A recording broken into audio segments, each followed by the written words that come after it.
should we do a little introduction before we talk about this person being a cool Terran once again for the actual recording and having a laugh about it?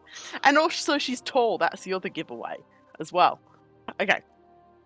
So, we're here yet again for our next little quest here, which we've sort of segmented into its own video here, which is... We know what this one is. It is Faerun and Enwin having a little talk together. But hello, random night elf who's got she's disappeared. Okay, she got absorbed into the void. Okay, where we're going to basically go down to Hallowfall and enjoy their little quest as their own thing, because we have some things to say about this. Both good and thoughtful. I'm just pointing those out.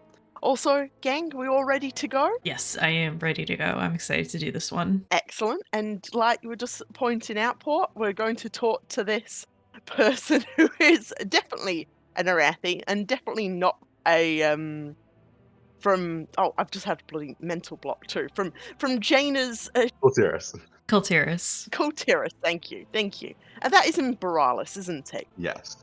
Borealis is in Kultiris. That's right. Borealis is the city, and then Kultiris is the actual place. Sam didn't play BFA.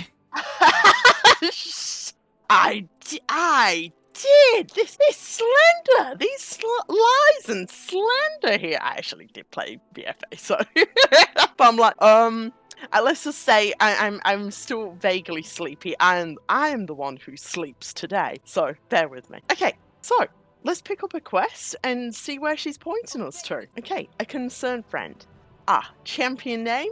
There you are. Great Chiron was asking after you and your friend Anduin. I think they want to talk to you about Faerun. Nothing urgent, mind you. She's probably just needs some good company, but we're all a bit worried about her. Check in with Chiron when you have a moment, will you? Of course. I want to say, this does... Oh, she just vanished from existence. Oh, she just vanished. I guess there's just a void portal here. It absorbed that night elf, and now it absorbed her. Like we said, we could definitely add this see that this was added in a little late. Yes. Like, just stick an NPC there. Also, I will say, I'm glad this quest confirms that it wasn't just a fluke, that Great Chiron is non-binary. I think they want to talk to you about Faerun.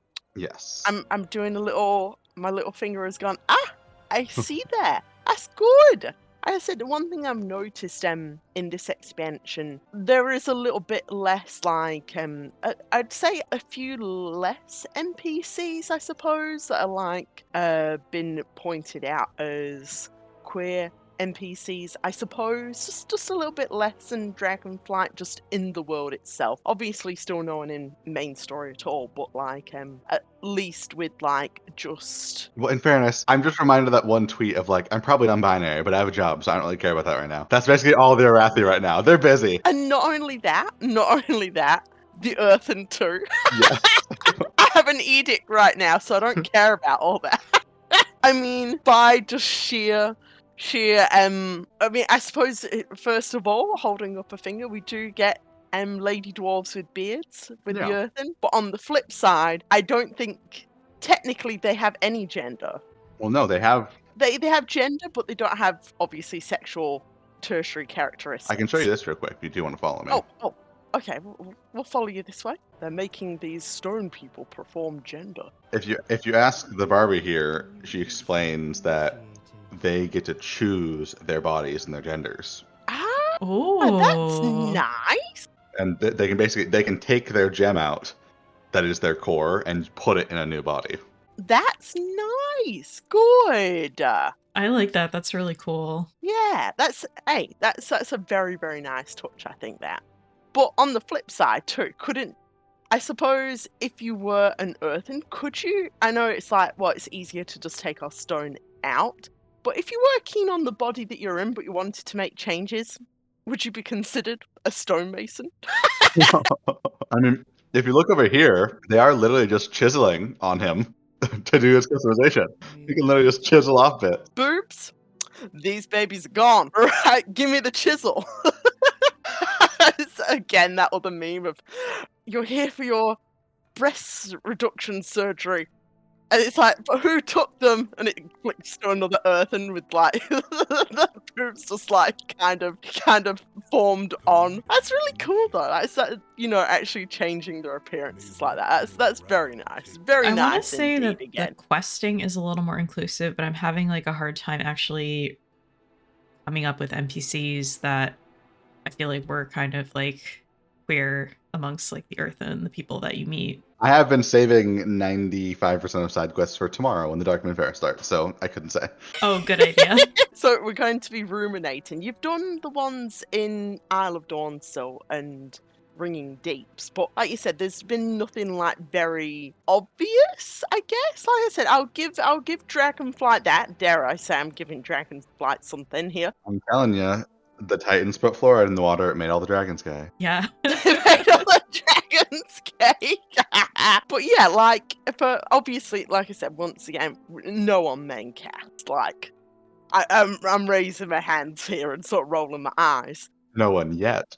No one yet, I guess. If we're staying hopeful here, we're staying hopeful. I mean, Moira invites players to come redecorate her chambers regardless of gender. I said Moira's like, I'm a widow of many years now, and I'm longing for the affection champion Yuldur. I'm like, thank you, Moira. I am happy to uphold this royal role for you and come and rearrange your bed chambers. Your chambers, winky face, let's say bed chambers. Okay, but yeah, like obviously no one main cast yet. Yet, and like I said, I'm being hopeful there. But yeah, for just side characters, like I said, I suppose like those little hints of different things. I think someone was noting that there was like a good rapport between, I think, a lamplighter bloke and an earthen. Oh yeah, I saw that. And they call each other partners, but it's like, is that military partners or limp wrist partners? Partners. Yeah, exactly. They are partners. And I'm like, you go on, Sil. I'm gonna open like a text file and I'm gonna write down the next instance I see of this while I do my side questing, because I feel like there was something, but I just can't remember it right now. Yeah, it's and I think that really is telling, isn't it? What bits we have is small. Yeah, well, I say, there is one confirmed heterosexual couple in Ashgahat, but it is a wife who eats her husband, so... Oh, okay. Well, we do get a lot of confirmed like couples, like the two earthen in the graveyard, obviously. Oh, yeah. The heterosexuals, and I'm saying, and I know people could be like, oh, well, they could be bi. Yeah, I know. Remember what I always say about inclusivity needs to be visual as well in a lot of these cases, because otherwise, I mean, if we just go by, usual sort of like standards, when we see a man and a woman, I'm defaulting to this being, even though I don't want it to be, I am defaulting for this being heterosexual, because the thing is that like, come on. My reasoning, my professional reasoning, and my academic reasoning is, come on. Let's just say I don't think a lot of queer people are usually in mind. Like the bit, like you're not really saying. Are you okay, Sil? I ran out of juice. Sorry, this Oh. is embarrassing. I didn't conserve momentum very well. Oh, hold on. I'll come Uber you. Help. Yeah. I can't find the flight Uber has point. arrived. There's one on the map, but I'm floundering. I can see you like halfway down the Oh, waterfall off to a here. great Like, start. help, please! And now this is on the video too. Everyone will know how terrible I God. am at dragon riding. Well, to be fair, I didn't have like years of Guild Wars 2 experience under my belt when I started this, so. There we go. We're all here now. Okay. Yay! All right, we're all thank ready, you. gang. There we go. All running in. Hey, Anu, and hey, Stinky Boy. I hope the journey wasn't long. It was, but... It was a long journey. We ran into several traffic jams. Excuse us. Okay, a concerned friend. Okay, so he says, spare a moment. I have a favor to ask of you and your friend here. And your disheveled friend. Man, I know he notes Anu and ass. There we go. I have a favor to ask. Faerun's wandered off, and I think it may help if you and your ... disheveled friend here find her. she'll be in lights redound. Okay, so I gotta find say, Faerun near- I do appreciate the ... disheveled friend description for Anduin. I think it's as close as we're gonna get to a stinky reference for him in Yeah, game. So I exactly. will accept that gratefully. We'll accept it. Well, hey, if he won't get more references than that, we'll just give it to him ourselves. Right, exactly. Yeah, exactly. We'll just talk about like how sweaty he is and how much he stinks 24/7. Okay, It's got bugs. right. So he's got bugs. He's got fleas. He's been out in the desert. Been out in the wild. Okay, and also I love how Anduin got slightly caught on that chair, real smooth, bro, right in front of Great Chiron, and he bumps into this chair. Then he goes, "Oh, sorry," and then walks out the end. Okay, so none of this is voice acted. So basically, Great Chiron says, well, Anduin asked, "Why are we both here?" And then Great Chiron says, Faerun is quiet about her hurt, but she has lost a close friend recently. She doesn't listen to advice from us old soldiers anymore. Talk to her, will you? She'll be in lights redound. And then Anduin's like, I see. Champion, I'll meet you there. So now we got to go find Anduin. I also got stuck on the chair, so I can't judge stairs. Anduin too much. Oh, I'm just having issues today. Chair bump. Oof. There we go. Issues And I did moving make around my this game. chairs. they're very sneaky, these chairs. And also, yes, once again I did throw bugs on Anduin and go my attack Alakia there. Go Aquia. I always keep on going to say Alakia, and I'm like, wait, no, that was No, Akira is correct. Akia. Yes. Akia. Okay, right. Me just like getting my actual pronunciation of some of the WoW names right here. Okay, there we go. Oh, and we also I got someone do sitting on like a virtual Anduin's campfire awkwardness here. here. Like, oh, she's there. Like, we can't also see her. Maybe you should talk to her first. Yeah, it's like, ooh. It's like, oh, Anduin. There's a lot of nice dialogue options in this rather than just one for quest completion. Oh. Okay, so our three options are basically Faerun's looking out very melancholy out into the darkness. And basically we have your friend sent us to see how you're doing. Are you alright? And clear your throat and say nothing. Ooh, these are all good options. Oh man.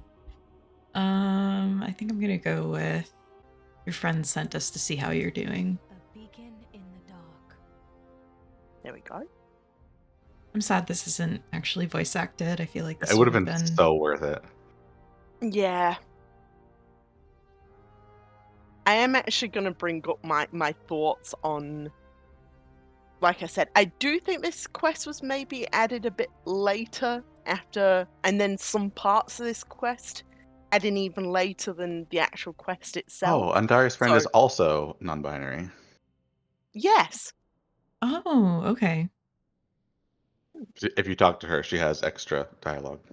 When Yeah. shadow falls, And Dari fell in the darkness alone, holding off a small horde of monsters from reaching a tower I was defending. I should have gone to them. There we go. I should have been strong enough. Faerun's size. don't Okay. interfere. And Anduin chews his lip and lost in I like that thought. little anxiety tick. Yeah, I like that peeling. too. Notably, his lips are peeling, so he'd be chewing on those. Yeah, like I was no gonna one's say the same thing. business. It kind of goes well with the decision to have his lips be like peeled and dry and gross. Yeah, so very chapped looking. I like that This, consistency. like I said, this poor man is like an Australian white boy out in summer. Like he's gone to Silithus and he's like peeled off about 10 layers of skin here, and he's now tan. I'm sure he was like, "Oh, hey, great, we're doing an underground expansion. That way, I won't be sunburned anymore." And then he gets to Halifon, it's just constant sunlight. He's getting that extra little bit of roasting there. Okay, so Anduin says this quest name Lost Pieces. There was a time that I'd have known what words to say to help her, but now they're lost to me as everything else. Anduin sighs. There must be something we can do. Her old lamplighter companion, this Andari, would have had one of those tinderboxes, right? They seem important for funeral rites. I'll accompany Faerun back to Meridar and meet you there. And if there's some hope of finding Andari's lost belongings, could you look? Okay, so we need to rustle through people's deceased people's belongings. I really like that detail that Andy would be perceptive to what their funeral rites would be in a Hellowfall. I think that's a pretty good detail for him. Also, just that little bit of extra text there as well. Who sent me after you? Steel Strike, Chiron, I swear I'll. And anyone says, oh no, I'm not ratting anyone out. But there are people worried about you. They care. Also, just bringing up the Dalaran quest. I mean, there was certainly ratting in that one. I was thinking the same thing. It's like, excuse you. Oh, now you're concerned with not ratting About- people out. Okay. With snitches. Okay. Snitches, Wow. Yeah. Fucking All right, whatever. Wow, Deb's like, oh, we talked about like how Edwin feels about snitches, right? Oh. Right. Okay, We're never all mind. on the same page about snitches, right?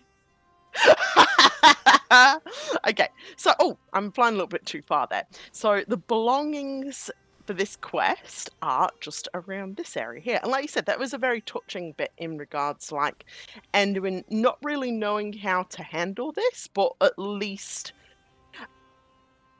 Or at least Well, not at being in least- like a mental state where he's prepared Yeah. to I handle love this it. item description. Engraved dagger. Broken near the hilt, but the name Andari can clearly be seen engraved upon the handle. Clearly, Andari had a lot of daggers. And Dari's stocking up here. There we go. There we go. Ooh, I also got a game piece. Oh, now I've got two. I wonder if like it sort of like balances my findings out here with you guys. Oh no, we're not synced, so I gotta hurry up. Oh, hey guys. So Faerun is here, and she's like, there is no time to mourn, not when there's fighting to be done. I ain't got time to think about that. I've got a job. If you have time to mourn, you have time to train, to make sure we don't lose anyone else. Okay, handing of the lost belongings. Have you found their things? There we go. Endari once again, non-binary. And this is complete quest. If you are lost in darkness, we are here to help. This, Endari must have been keeping these for me. It's for a game that Arethi play here, Lights Gambit. When we lost pieces, Endari and I just started to make our own. It's just a hobby, a board game. How do you play? I've enjoyed a few myself. Faerun's eyes brightening in excitement. Yeah, oh, that's cute. Yeah. We And owe Faerun ourselves says, to Lights those Gambit who is an old and honoured game. There's a reason so many Arethi play it. It can teach you a lot about strategy, and it can teach you a lot about your opponents. Faerun suddenly deflates, but we're still missing a few pieces that we need in order to play. Sometimes folks around Meridar lend us pieces for a game. Could you ask around? Okay, so We carry the flame. we need to into find the our unknown. chess pieces here. Okay.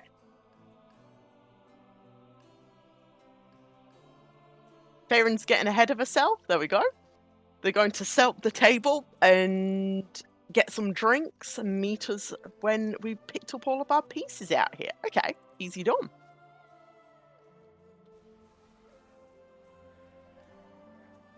Aha! Oh, are we just okay. stealing them from people's houses? Yeah, we're just walking in here and stealing them. Okay, no, we're Now we have to asking, talk okay. to people. This is a Yeah. this is a cute little animation. Oh yeah, Mm. the little frying pan one. Look at her cooking right here. Pan Woman's smells of cooking on onions that and hot pot. garlic, the best smells in the world. Cooking onion and garlic. Mm, Walk in the light. certainly smells the best, but does not agree with me. Unfortunately, very sad in life. Don't let Faerun beat you. There you go. And the kitty? Oh, she's talking about a cat here. Her cat is chewed one 500 of the dishes lights using game. cave fish and mushrooms.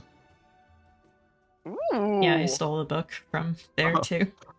Because it wasn't bad enough I was stealing game pieces. Wait, there was a book in there as well? Yeah, on the Hold on. table. Ooh.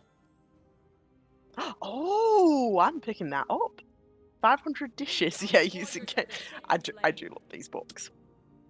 I actually like putting them in my bank as well. It feels like very much my collection. I feel like I don't store enough in my bank these days, so there we go. You know, they really need Okay. to make like a codex of all the lore books you found, because there are so many in the game now, and it's so hard to keep them all in my bank. Yeah. True. That is one thing. Like, I keep the ones from Uldamon in my bank just because those are so useful to reference time and again. And I know it would be so annoying if I got rid of them and I had to go refarm them. Oh god, yeah. Now, totally agreed with that. Totally agreed. Also, quest very wants another chess piece. I mean, Light's Gambit piece. And also, this lady says, "Here's one. Are you going to play a game with Faerun? Let her know I'm ready for a rematch whenever she Seems is." like, There we despite go. her words about only training, she is very good at beating everyone at chess. I know everyone's been like, "Oh, don't let her beat you. Oh, I tell her I'm coming back for a rematch." She's clearly very competitive, which I love.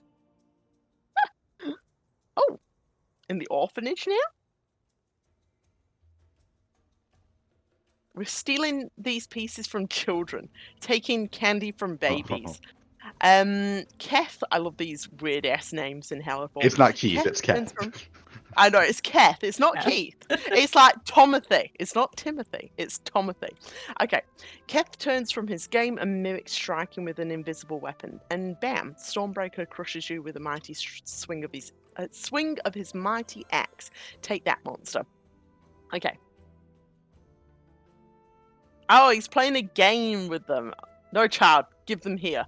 I thought the kid was also gonna be like, "Oh, Baron, I don't like playing against her. She always wins," or something like that. She just beats children at chess. It's Okay, like- so she's nice. She's nice to the kids at least. Okay. Yeah. What was that? I was gifted when I was a child. If you put me back in preschool, I'll beat those kids once again. It's Faerun playing this chess game. Oh, So that's right. Don't that's teach funny. those This guy toddlers a randomly lesson. has a pink tabard? Oh, Pink tabard. I do like that tabard. It's very cute, but it's also very out of place. You know Oh, what? he's just Not everyone can stylish. rock red, I And he's- guess. So he's hammering his book here. Hammering the book. I mean, I know what they're probably saying. They're like, "Oh my god, yes, the metal pieces on the book need forging correctly, you know, the spine." Take But that it's book. very funny to see it. It's just like fucking up this book. Oh wait, Okay. if you click on him, I guess he has a pink tabard because he's Order of Night too. Yeah, he's got spooky lines. A foul prophecy. Okay, so let Faerun know the new abilities are almost done with you. I'd love to have her test them out. Okay, so he's doing custom rules. He's like, "I'm evil, but I do appreciate a good board game." Oh. Maybe my thoughts on the Order of the Night being not so evil overall is correct. Maybe Well, maybe go do the mage quest line. no.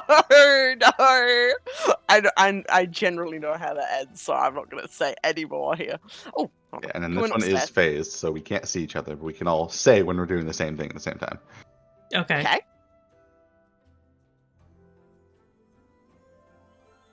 Of all the quests See, to have phased, All three of us lurking over them here, like, what are you doing? Okay, so basically, they're saying to each other, "Sorry, I think we got a little ahead of ourselves." Faerun's already explained the rule. Well, most of them anyway. Faerun was doing that kind of ADHD thing, where she starts explaining that, oh wait, I have to go back and explain this other thing, and then goes in a whole other ramble explaining that thing first. We've got a disjointed explanation, but hopefully it's enough here. Okay. Now, basically, Faerun also says you're just in time for the best part, the combat. Come and join us. So I'm turning in the quest now. You guys have already probably turned in yours. Yes. There we go. Crowdsourcing. Okay, so Faerun says it's fine. We can catch you up on the rest of the rules later. Yeah, like you said for ADHD. Anyway, I'll explain those ones as we go. Resolving combat is the most fun anyway. You and Anduin can team up against me, and perhaps the both of you together, you'll stand a chance. Faerun laughs. Grab the castle piece to start a game of Light's Gambit, and with Faerun and Anduin. Okay, easy done. Be Will do. strong, my friend. Okay. Anduin's like, it's a good game so far. I think you'll like it. Okay, I'm grabbing the piece here. It's your Oh, turn we against actually my play. units. Okay. Oh, and Easy. she's voice is You win this. by getting my units held Oh, to that's 0. funny.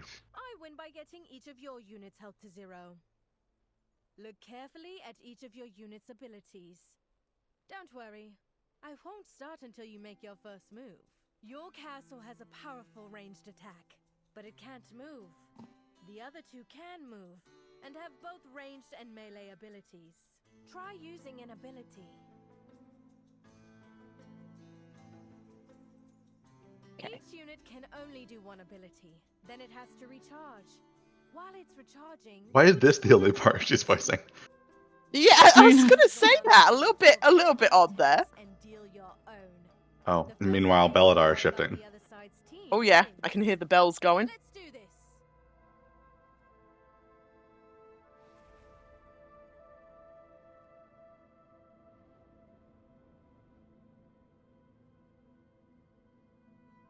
Okay, playing a game at the moment too.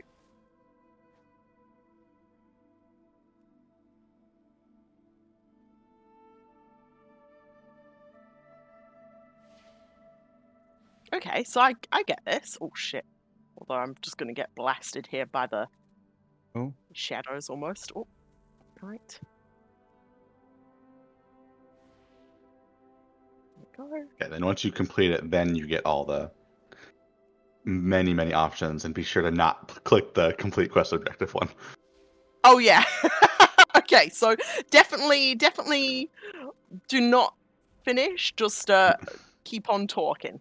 Also, Um, this is pretty easy. Once we're all at the stay a while parts, do we want to start with Farron's? Yeah. Yes, actually, yeah, I yeah. imagine we're going to Also, talk a lot more about Anduin's. yeah. Also, firecrackers. You got me. That was a good game. You'll be Meridar's new champions before you know it. And Farron also says, thank you for this. I'm having fun. And Dario would have loved playing with you too. Anduin says, we're still here for you if you still want to talk about it. And Farron's like, I think I'd like that. So there we go. So, I'm going to have a little now with each character. So, not selecting the bottom option with the red writing. Okay, so do you want me to read all this for the viewers It's here, funny. gang? I personally think you can't go wrong with just blasting your enemies to bits as quickly as possible in every situation. Well, what do they always say? A good offense is the best defense. I think Farron is ascribing to that basically. Okay. I will say it's interesting how they prescribed these traits to Rathian in Dragonflight where he didn't have them before and portrayed them as a bad thing. But now they're kind of saying it's like a nice, just funny thing, but also a very good thing in the main campaign. Yeah, well, like I said, we're going to talk a lot about that in regards to... I'm getting ahead of myself with our Rathian discussions. Yeah, in regards to Rathian, and like I said, I'm going to basically discuss like some of the major pitfalls that a lot of writing falls into with like characters of colour and things that usually ascribe... I mean, we've talked about this a lot, usually ascribed to characters of colour. And like you said, Port, this is another thing. The things that were unacceptable for Rathian in Dragonflight can be ascribed to other characters, but other characters around said other characters are like, oh my god, don't worry, just take your time, it's okay. But with Rathian, it's like, oh my god, Rathian! Oh my god, Rathian! Oh my god, Rathian! Repeatedly. But, like I said, first of all, we'll have a look at Farron and Anduin's sort of talk here, and like what they want to talk about. And like I said, would you guys like me to just read the text just very quickly for each one of these responses? Yeah, well, there's for each response they say them all out. So yeah, as they're saying them, I think it's probably good to say what they're saying. Yeah. Okay, cool. And like I said, it's a shame this wasn't actually voiced. You can tell that this was added later. And I will also just say this too. For anyone listening in, I do think the Rathian line was added in later than the conception of this quest as a whole. I think actually this was Anduin playing games was just going to be totally ascribed to Varian. That is, when we get to it, I'll just note. Okay, So, we're getting ahead of ourselves. yeah, we're getting ahead of ourselves. Let's talk to Faerun first and hear Faerun's comment. So, do you have family in Hallowfall? We carry the flame into the Okay, unknown. Faerun chuckles. No, my family is still in the Empire, stowed away on the expedition because I too heard Beladar's call. I was never supposed to be here. Anyone says, you left home so young, your parents must be worried sick. Faerun says, if my parents had their way, I'd be locked in the library, drafting documents on economics or something. I chose this life. My parents never saw me as anything more than disappointment. Anyone says, I used to think my father was just as disappointed in me. By the end, I think we finally started to understand each other. Anyone says, I hope you get the same chance with your family. Faerun smiles ruefully.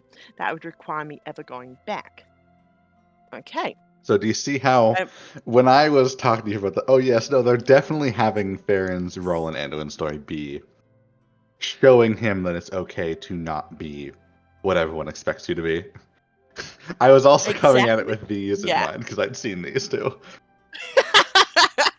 Well, now we can apply it with this context too, Port. Yes. Like, yeah, exactly. Like, we see that between them both here, and Farron's like, you can't always be. And this is the thing, actually, as a real life lesson. Like, you can't go through life expecting every decision that you make will make your parents happy. That is ridiculous, or you have the nicest parents in the universe.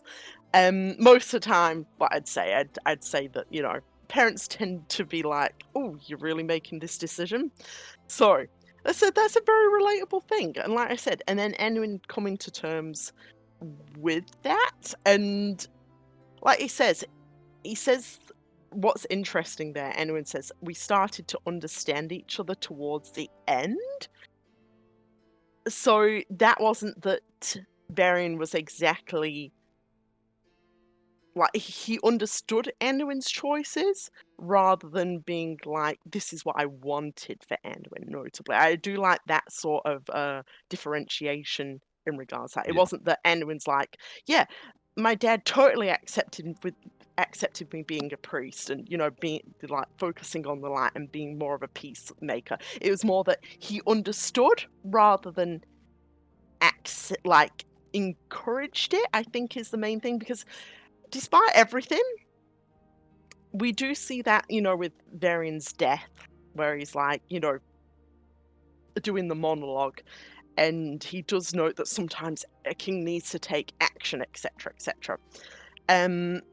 Which is not exactly. Again, he's still like pointing out the difference to Anduin, and certainly a leader does. Sorry to interrupt action. specifically, but Varian says specifically, you must be willing to fight. That's like kind of burned in my brain now. An antithesis, an antithesis. There we go. Antithesis to Anduin's sort of take on things, and certainly, yes, you have to stand up for what you do believe in, but specifically, Varian says to fight. It's always so interesting to me because the arc or whatever they were planning Anduin to have when Metzen was in control kind of ended at the BFA cinematic. Yes. And so the last thing we really got of whatever Metzen had planned for him was that very unsubtle shot of him looking at the sword of his father, dropping it to the ground, and embracing the light to heal people instead. And yes, exactly. We kind of never got anything else like that in BFA or Shadowlands, unfortunately. Besides, we got more philosophical, emotional bits in Shadows Rising, which we've talked quite a bit about how much we love. Of how, how Anduin's talked about how everyone around him just tells him it's something he needs to accept, something that's just a natural part of life. And this is just an inevitability of the thing you want, and how he just refuses to accept that. He thinks that everyone should be appalled by the mere existence of that thought, of the idea that we should just accept these horrible things happening in the name of peace, or in the name of getting what we want for our kingdom. Yeah, exactly. And it's trying to find... Oh, go on. No, Sarah, I was just going to say another thing that I've been thinking about recently is how, we don't really see Anduin healing that much. Since the BFA cinematic, I think that was, the last time we saw him actually using the light to heal someone or kind of like actively being in the role of a healer. Like I can't think of any moment. I think the last technical time would be, I guess, start of Shadowlands when he saves us from the jailer trying to get us from the maw. Right, but he erects like a shield. Like Yeah, I that's get true. that's kind of like defensive, but it's not him like healing, I guess, or being in the role of a healer. But yeah, I agree. He does use the light then.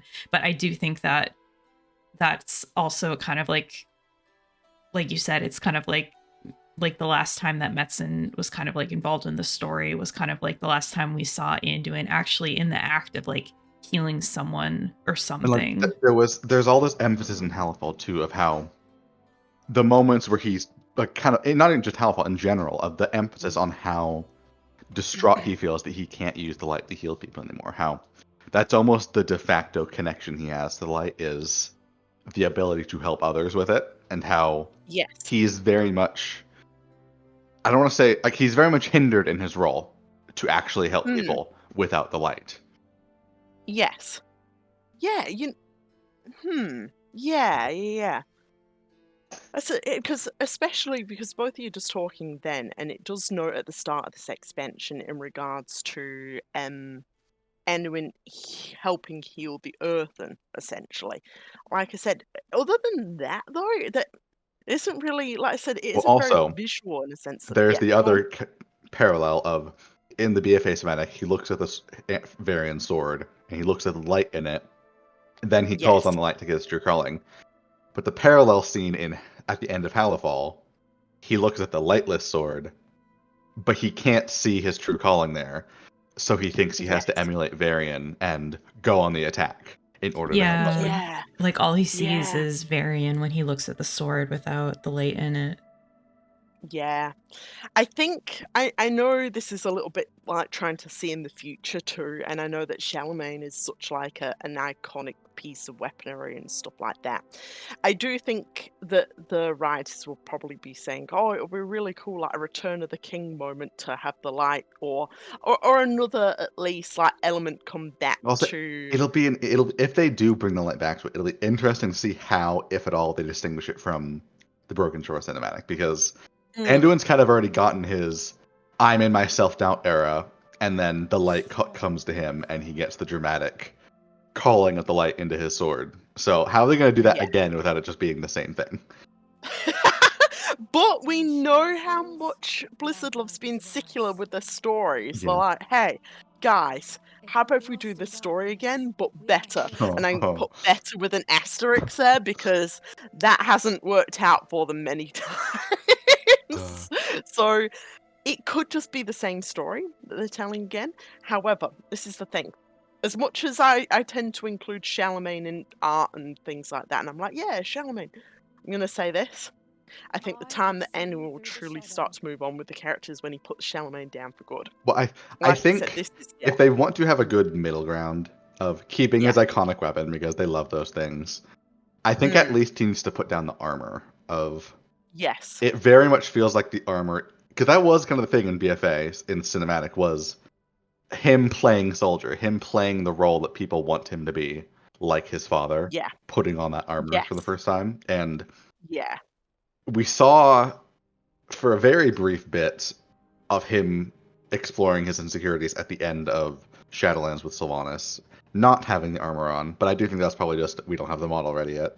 But now, he's lost all of the, like, the cooler tones. He's just the armor now. He's just the warrior now.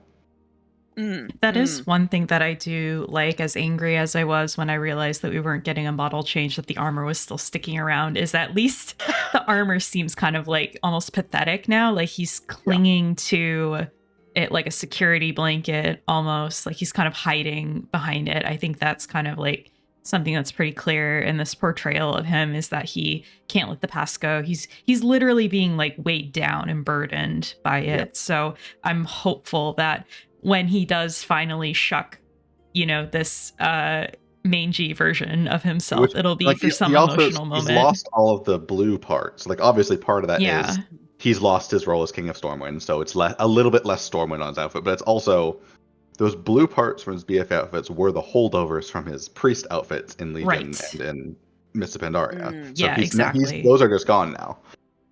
Yeah, and I'm hoping that they're not trying to equate, oh, being a priest means like he can be the gentle ruler of Stormwind. I still think that is hanging over Anduin. And like I said, as much as this story has sort of convinced me, at least in a sense, that it is a possibility that he won't be the lead, that he won't be king anymore, there is still that overhanging, and I still think a lot of the devs are very big fans of Lord of the Rings. Obviously, who isn't? Who isn't? I'm gonna say that. However, Oh, one of like I my said, friends, I I'm do think. calling you out because you're probably listening to this. You didn't watch it until I made you watch it. Well, Oh. I will hold up my hand. I will hold up my hand. I actually saw Lord of the Rings in cinema when I was about 13 Oh years wow. old, so it did make a very big impact on me at that age. So Oh, I it was was like, for me. The first time I watched Lord of yeah, the Rings was I had a sick day when I was like 7 years old, and my dad had all yeah. 3 extended edition DVDs. And I just watched all of those in Oh, one day. you know what Best day of my makes it life. especially the best day of life. Formative. I still say that those movies, even with like some of the slight shows of ages, were certainly a bottled lightning experience. You're not going to really get that very often in regards to like fantasy and stuff like that. So anyway, but yeah, like this is the thing. Of course, we're all fans of Lord of the Rings here. Of course, we all love the return of Aragorn becoming king again. But if you're trying to equate Aragorn to Anduin, other than their slightly disheveled look, and Viggo Mortensen, you were like one of my first ever crushes as Aragorn. So Oh. let me just say, however, the story is very, very different, very different. And I know that people are like, oh well, Aragorn's running from something and Anduin's running for something. It's a very, very different story in regards to that. Aragorn is not Anduin, and they're not very alike It's in the thing where actual. also in Lord of the Rings, Yeah. oh, is it very different kind of topic. In Lord of the Rings, the person making the sacrifice isn't Aragorn. It's Yes. God. I should know her name. Why am I forgetting her Arwen? name? Arwen. Yes, she's the one Yeah. making the sacrifice, not him. Of Mm. giving up the thing she wants of not of for him and for her own love. Whereas with Mm. Anduin, he is ultimately the one making those sacrifices in the name of being king. He's giving up his ideals, his calling. Mm. And Exactly, and not only that, I'll just interject here too, Paul. A lot of the reasons why Aragorn wasn't becoming king in Lord of the Rings is he was terrified he'd fall to the same weakness that had come before him, basically, because he'd had a run of like, bad luck in regards to Gondor's kings. So it is like that added weight of like, will I be a good king? Question mark. Because I have a clear example of like my priors falling to corruption, and stuff like that. And Aragorn is afraid of that, as well as his romantic ties to someone who is very, very, like I said, with Arwen's sort of like immortality being an elf and stuff so like that. I just It's realized, like, poor yeah. Theron. Just our conversation, we're talking about Anduin this whole time. Actually, yeah. You know what? Um, like I said, this is still related to that. I mean, we are noting about Faerun's sort of family connections to her family, to an Anduin sort of family. Do we want to have this discussion as we go through each point? Because Oh actually, I think yes, that's because pretty okay. we have We plenty have of stuff many ready a to go to. Yes, points. but I Yeah, do like that they're exactly. establishing very how othered Farron is compared to everyone else from the Arathi Empire, and how her kindness, her niceness here is very much the exception.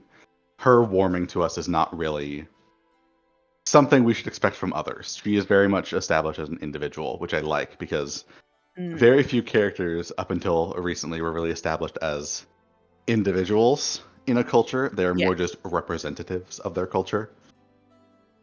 Yes. And actually, that brings up one thing that is a little bit of me just guessing at things again, too, Paul.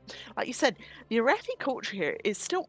Let me just say, I'm still slightly off put by them. As much as I like all the aesthetics and everything here, right? They still give me a vibe, the Arathi. Even though we see the cultists with the church and stuff like this, I still think that the regular everyman here in the Arathi culture still is a little bit off-putting, and probably Well, people I are like, do oh, think it's why? also worth noting Mm. There are some Yes. side quests specifically for characters who use dark magic, so neither of you two could see it, but as a Mm. Shadow Priest, I could do this extra quest over in the area where we first meet Farron, where for normal people it's just, oh, we need help retrieving these casks. We need help killing this wildlife. Help us. We don't really trust you, but we need your help. You go do Yes. that, you get the stuff, you come back, and they're like, oh, thanks. I guess we can trust you. But as Yeah. someone who's like a void elf or an undead or a Shadow Priest or a warlock, the guy goes, once a creature of darkness, always a creature of darkness. And he's just very Yeah. untrustworthy of our very existence, even though we're abjectly helping him. And they actually Yes. don't get the reputation from that initial quest turn in. They have to do an extra quest to get the reputation of like, Yes. he still goes, I still don't trust you. I'm just going to throw you at this thing so you can go kill this spawn of Beladar.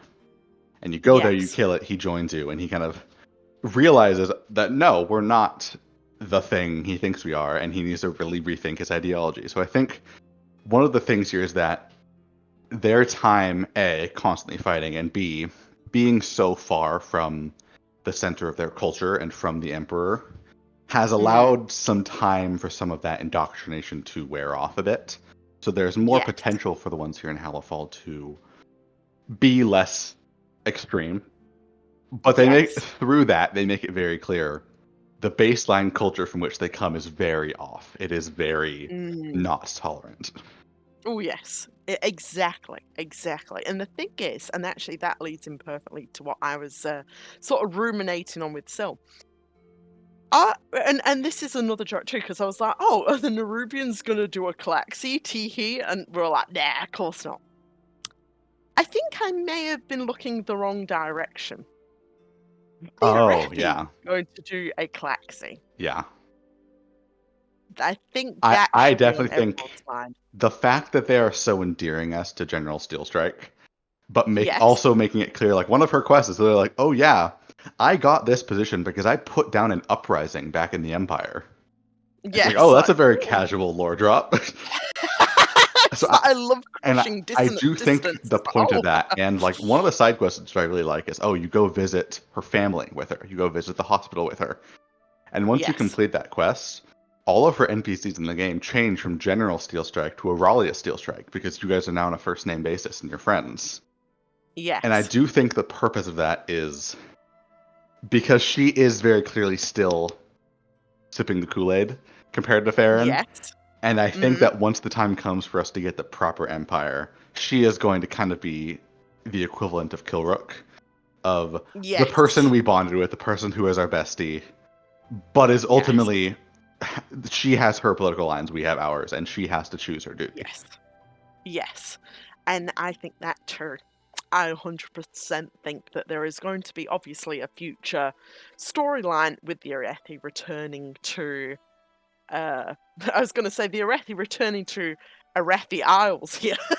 We don't really know the name of the continent they come Well, it's from. funny when you look at some of the books how unimaginative they are. They're just called Kazagar, the Titan Isle. Yeah, it's the Titan Isle. Like, in fairness, humans are not the most imaginative. Like, oh, hey, what's this island down here? We'll name it the Isle of Man. The Isle of Man. Just like in real life. Like I said, yeah. But yeah, exactly. And It's called Stormwind because it's stormy and windy. It's stormy and windy. Oh my gosh. Which, ironically, it's not really stormy and windy. It's Stormwind. No, it's quite Mediterranean, I'd actually argue. So yeah, so there we go. I think that is actually something that may be coming to fruition in regards to these people, and Veyron is going to be the odd one out here, essentially. So much to consider. Also very funny though, just a concluding note on that Veyron won a pet. Basically, how Veyron obviously was letting down her parents here is that she wasn't ready to go to university. Oh. That was the thing. They're like, account to economics. She can't do maths. That's the secret, guys. Veyron can't do maths. That's what it reveals about, and that's how she was letting down her parents. So that caused her to run away. Maths. Women in STEM. Okay, so before we do the Andari one, while we're still on the topic, do we Yes. want to do the tell me more about the Arathi Empire first? Yeah, let's. Yeah, because, let's hey, do that's a it. very good segue. Yeah, tell me more about the Empire. Don't give in to fear. Vast and powerful and bathed in light, the Empire is a force to be reckoned with. Anyone says that sounds like it'd be an interesting visit. And Varen says, to be honest, I wasn't sure how kindly the mainland would take to the variety of peoples. Hold on, it's gone from this text box to like over here. The variety of peoples that you keep company with. We in Hallowfall know beggars can't be choosers. We need all the help that we can get, and you've been proven to be fine folk, but the Empire is not so open-minded or so desperate. Anyone says, you don't miss home? Varen laughs wryly. I really truly thought I would, but I became the person I am under Beladar's light. This is my home now. And if I were to leave, I would much sooner travel to the lands that you all hail from. This Stormwind you speak of. If you don't take me someday, I'm going to go stomping around there myself. Enwin chuckles.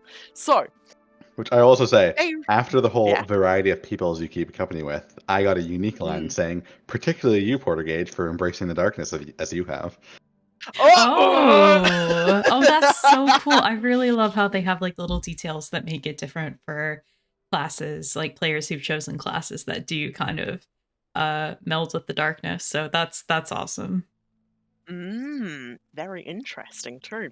So, I said it's not just, I mean, shadow wielders, and I'm guessing if they are based on, well, obviously based on Warhammer tropes as well, likely they're a little bit funny to non-humanoids too. So I would any sort, imagine once they realize the correlation between our trolls and the ones in their legends, they'll probably be less than friendly there. Because they probably don't actually know what a troll looks like now, 3,000 years later, but once they know, they'll know. They'll know, exactly. And like I said, if we say, okay, so we're basing these on Warhammer tropes and stuff like that. I mean, notably, Warhammer Grimdark universe, but, you know, all in tongue-in-cheek. A lot of the peoples within that universe, in the major factions, and especially the more zealot-aligned factions in regards to that, are also very xenophobic. So in this sort of case, I'm guessing if it don't look like an elf and it don't look like a human, right? They're a little bit off-put by it. Also, elves, as they're slightly too purple. Yeah, if the elves are slightly too purple here or too tall. So that is something that's cooking here. Melds to exactly what we were saying before. Are the Arathi going to be our new Klaxi? And we don't know whether that's going to take place in this expansion, you know, or whether it's just an idea for the future, depending on what happens with Beladar, because I'm guessing that once the Nerubian threat sort of declines here, would the Arathi be happy to keep on living underground? Do they want to keep on living like this, or do they want to return to the Empire? And I think that a majority of them would want to return to the Empire, wouldn't they? Or at least leave this sort of place. Bad news about their one option for that. Go do the mage side quest. No, that poor mage. Oh my gosh. I don't want to talk about it. The poor guy. However, though, I mean, Faerun goes to the surface, though, of Cas Algarn. You know, a whole lot of lamplighters are on the surface, too, and they can obviously see the boats there, so obviously I'm guessing at least one lamplighter is like, hey, do you guys have any spare boats? We'd love to use it. Or you have powerful mages. We just saw that mage teleport you from the boats to the island. Could you help us out by like getting to the mainland? We can give you like our resources here. Can we either like borrow or commission a boat here? You know, like the options are there for them. I suppose it depends on whether they see this place as their home now. But I don't know. I think a life underground under a giant crystal, unless you're one of the very fervent believers here, I think you'd kind of be like, I kind of want to leave. Like, this is cool and all, but I'm kind of sick and tired of the spiders, you know? So I'm guessing that a lot of them will see this as a temporary accommodation and a temporary. The thing is also, all of them are, Yeah. I don't want to say volunteers, but all of them are specifically part of an expedition to come and guard the Emperor's Vision. And Yes. Beladar ended up being the Emperor's Vision. So I think they're going to stay here so long as they need to guard it for Renalash. Exactly. So if What- the Arathi end up going a bit on the offensive for whatever Renalash is, and they come over here first, I think then we'll see them change their minds about what their current situation. Exactly. Or the possible future patches, will something happen to Belladar? Oh, yeah. That is the other question. Yeah. Raising an eyebrow here. So, yeah, those are kind of our options here. Okay, now, next conversation with Veyron, should we ask about what Andari's favourite figurine is? Because I think we've talked about the Empire enough here. We kind of get, I think we're all kind of agreed on the vibes that we're obviously, the very Bad vibes. clear vibes that we're getting. It's bad. It's bad. The Empire is bad. Like, the Holy Order and the Zealots. So, there we go. Okay, so and also kind of a perfect enemy in the sense of like Yeah, I will say, the Scarlet I Crusade hope it on doesn't steroids. lead to them doing the whole, it's our way of villainizing Alliance aesthetics without actually doing anything bad to the Alliance, because The Alliance. I think the Alliance Yes. does need a bit of a shakeup. Not BFA levels of shakeup, but they need something to make them engaging as a faction, because they don't really have anything, to put it bluntly. They have Yes. nothing. You know, I was a Horde following player on- during on- the most of BFA. I want a BFA level shakeup for the Alliance. I want them to hurt as much as I did as a Sylvanas Windrunner fan. I'm not a better person.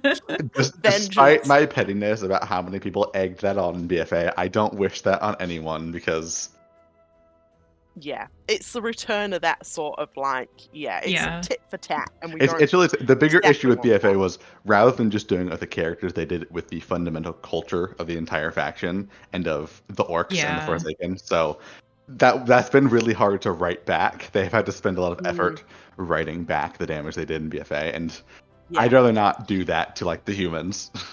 We want to do this. We don't want to like. I'm gonna offer a couple of solutions, and never ever do that again to the Horde writers. We'll I think they are very careful about the Horde now, to the point where they're just not using them. Do not do that again, TM.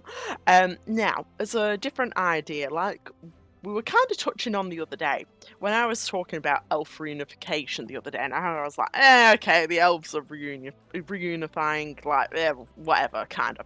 I'm not the biggest elf fan. Like, I enjoy each one of their different factions, but I'm like, okay, elf reunification. I would have been a lot more interested in troll reunification, but there's also another one. Humans, in a sense. I think the humans are a lot more disjointed at the moment and a lot less like recognized. Obviously would give emphasis to elves here, because we do have a bazillion elf factions basically as player choices, so it makes more of an impact with players. However, the idea of a reunification, or at least a unity between human kingdoms, also comes the good sort of narrative choice of, okay, so you have a unification of human kingdoms, but along comes a really powerful, like air quotes, kingdom with human connections, Idearethi, across the sea. And let's just say you're a writer and you're doing a reunification of human kingdoms, and you're like, well, how can we add tension to this situation where it'd cause sort of splinters again, but also show maybe the bad side of I will say there was that sides of interesting Alliance. hook at the start of at the start of Shadowlands, when Tyrallion is put on the throne, and he has that quote of like, "Oh, our reclamation of Stromgarde went really well. We should do that to the other old Alliance kingdoms."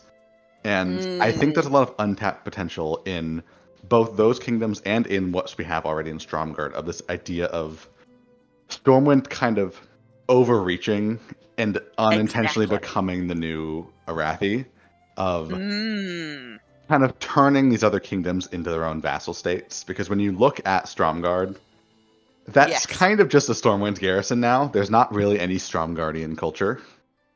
Exactly. And how, like, I'd imagine the same would happen to an even greater degree to Alterac, because Alterac is essentially just dead as a whole. Yeah. So the people there would essentially have to be new settlers rather than the existing Arathi. Yes, And whatever holdings they want to have in Lordaeron would basically need to be the same, because Sylvanas did a very thorough job. Chopping, like, cleansing everyone. So it's just one of the things where, how do you the interesting tension for me would be how these cultures feel about living essentially as vassal states and losing their culture in order to reclaim their homes. And then once something like the Arathi Empire comes rolling in, maybe the Strong Guardians want to, quote, reclaim the glory days, and they end up siding with the Arathi instead of with Stormwind. Because we very conspicuously have Mr. Denath Trollbane with that very aggressive last name here in the expansion, who has otherwise not really played a role since BFA. Exactly. And that's the thing. The idea of human air quotes unification, or at least like unity between kingdoms, creates that tension. And not only that, this is why I was always mad about the Gilneas quest. That I think they gave everyone's so mad much about the Gilneas emphasis. quest. Oh God, don't. I don't. I really. Like, I won't yeah. go into on Thriller. I don't think I know a single person that was pleased by that. Like, I was always on the I disliked Worgen heritage because it made Worgen a bad thing. But I had friends who were like, no, I'm fine with that. Worgen should be a curse. It should be treated like a curse, which is a fine perspective to have. Yeah. But then we got but they were like, oh, when we got to the quest line, surely they'll still show something with the Worgen. And ultimately, no, they didn't at all. It was basically just 3 people it's and the 2 Grey fight Mains. quests. It's the Greymanes who are ironically the weak link in the Gilneas story, because they're so the writers are very, very. I'm putting my hands up. Writers, if any devs are listening to this, we know you like the Greymanes. Oh my God, yes, you're very, very keen on the Greymanes. However, that I love me some Crowleys. Give me some Crowleys. Yeah, exactly. Give me some Crowleys. I'm just going to say this. Your interest in the Greymanes makes the Worgen story a weaker story. I'm just gonna explain this. Because they're so focused on the monarchy, and they're completely disengaging said monarchy of Gilneas away from both its people and the Worgen idea as a culture, it's creating a weakness between the Worgen race fantasy, like people's fantasy, and your actual storytelling. Because at the moment, it's clear you guys love the Greymanes. You love the Greymanes. It's the Greymanes. Enough on the Greymanes. And this is the thing. This is the weakness in Tess's sort of story in regards to the Greymanes. Tess's story in regards to both the Worgen heritage and that other major story of the reclamation of Gilneas, it should have focused on Tess recognizing there is a difference between a Gilnean person, a citizen of Gilneas, and the culture of Gilneas as to the idea of the Worgen, and trying to reconcile that, and her at least coming to an understanding of It her should have been peoples. this and that rather than this despite that.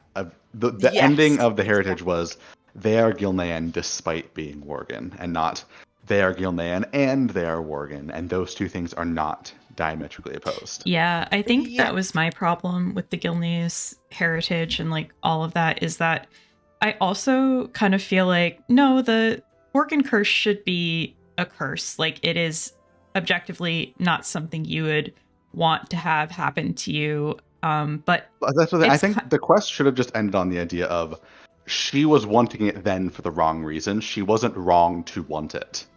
Right. So like there's a difference. So it's like when you like there's like a whole genre of fiction where you have like vampires as these kind of heroes or anti-heroes. It's like vampirism is a curse, but you can have a vampire as a protagonist.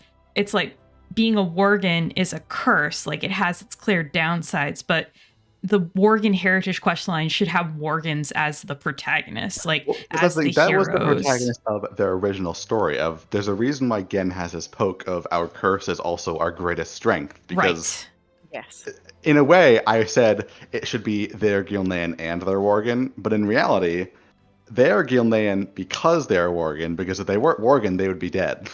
Right, exactly. Because the only reason they survived everything with Sylvanas was because the aspects of all of them undergoing this horrible curse is what allowed Gen and Crowley to unite with each other. It allowed them to see, despite our differences, despite our disagreements, we are ultimately one people, and their curse is what allowed them to see that. And that was what I was hoping for the heritage, was Tess would be able to see that was what the curse meant to them, not just the physical strength behind it. It was the unity that the similarities that they had with each other in bearing that curse is what allowed them to unify despite their differences. Yeah, And like this that if she crisis wanted allowed it, us. she needed to want it for a reason that mattered to her people and not just the physical strength to protect them. Yes, exactly. And not only that, but it could have opened up so many interesting avenues in regards to examining Worgen who didn't see themselves as Gilnean anymore as well. Like Which, the idea of ironically, like, the mm, Emberthal side quest in Dragonflight did that more with one conversation yes, with that random Morgan guy. yeah, the end one where it was like Emberthor was choosing her visage, and that, yeah, and also it brought up the issue of Caldere Yeah, of like Worgen too. There was non-Gilnean that, Morgan. yeah. Exactly, exactly. And the thing is that I often say that the whole questline with Tess would have been improved if it was like the idea that certain Worgen were acting as their own rogue group, and the idea of them not seeing the Grey Maids Rogue group. anymore. When you think They're of the last the time we saw the rogue group. well, that's because remember in the Rogue quest line with Rathian and Cataclysm, we went Yeah. with a Rogue group in Gilneas. The rogue groups here. But yeah, like that, like having a rogue group of Worgen who refused to acknowledge the monarchy anymore and said, Well, well, which ironically, I make a yeah, joke, but the Rogue group literally is the Uncrowned, so you could have had yes, a rogue exactly, group of Worgen Worgen. opposing And that Tess because they know she is on the Council of the Uncrowned, but she is still vying to be queen. exactly, and but not only that, how to tie the idea of Worgen in on it. Like, I actually think it should have taken place, like I said, in Darkshire, right? So, the idea that there's, because we've already seen Worgen there. So how would you reconcile as being, air quotes, like the leader, like the ruling family of Gilneas, who were inherently tied with Worgen, seeing this rogue group of Worgen do things that you don't think is appropriate, but it's what they're doing to survive. And I think that would have created a lot more of a dynamic sort of question for Tess and for her to engage with that, and maybe sort of push her away from the idea of the Worgen need their royal family still. No, that was Gilneas's royal family. How do you remove yourself from the idea of it was Gilneas's royal family, but we're not really Gilneas anymore, but we are at the same time, but the Worgen need a kind of a rebirth through their curse, someone to lead them at least. I think that would have been a more compelling kind of question there. And it could have taken place in Darkshire, and, Tess could have been like, I need to stop these guys. Maybe they're biting more people in Darkshire, and Tess Hasn't thinks that's Darkshire been through inappropriate. enough? I don't know. They need more wolf bites here. But like Tess may be engaging in that and then coming to the conclusion that not everyone is going to recognize her as, like, because of her royal blood, not everyone will immediately default to giving her respect. That isn't I going just to win realized we her went on another respect tangent about towards another Tess. character instead of Farron. Yeah, there we go. I will Instead of say, Farron. in Poor Farron. contrast to all the Tess Yeah. stuff, I'm very much a fan Yes. of how Farron is clearly an individual, despite her Yes. beefed up family last name. She is an Mm, individual. She is not a ruler of anything. She is not mm. someone that, at present at least, we are waiting to take command of something. She is just a person, and she is Exactly. engaging with the story as an individual, even when it runs Yes. counter to her culture. Yeah, and And she also what can might because she is an individual and not a queen to be. exactly. And not only that too, but it would be incredibly interesting, again, like I noted this in one of our other videos, if we do see the Empire and a whole lot of people are named Lothar. It's just like, That'd be like, fun. it's like basically like a lot of naming conventions in real life, is in your name for your locality, your name for your city, your name for your region, essentially. There could be a whole lot of people called Lothar. And it's like, well, yeah, because we're all descendants of this guy. Like, but it's in a sense of like, people with the last names that we share with like actual monarchs in real life. It's like half the time we're not actually directly related to said monarch. It's because we lived in the same area as said monarch that they own that land. So all of us had to take up the last name. So it bit like Farron's. It's like, yeah, like vaguely I'm related, but it's kind of like it was just the region where like a whole bunch of Lothars sort of settled. And I think people like that they're just a guy story. Like I said, in this case, they can really push that Farron is just a guy, she's just a gal, and she's from this, and she is like a very belated descendant, but essentially she doesn't have that sort of noble connection. Like she tells anyone, she's no lady or lord or anything. Like it's just a vaguish sort of connection through like generations past. That's cool. We like that. And like you said, I know that people are immediately like, oh my god, a new queen of Stormwind, new queen of this. Come on, guys. We've only seen her for like 20 quests already. Like, it's okay. Let her breathe as person even though I first. really like this quest with these two, this is a phenomenal quest. I do hope Farron gets some quests that do not involve Anduin, because that has been an issue with a lot of characters in the past, of certain characters only really existing in the context of whoever the main character's story is at the moment. Yes, and I think she definitely needs some quests solely on her own, interacting with new characters, where beyond just like, oh, one quest where we meet her at an orphanage or whatever, every quest so far has been her either with Anduin or looking for Anduin. When Anduin is not on screen, we all must be asking, where is Anduin? Where's Anduin? She does get a few more in Ankajet, like quest-wise. Yes, but like even there, in that context, it is still her looking for Anduin.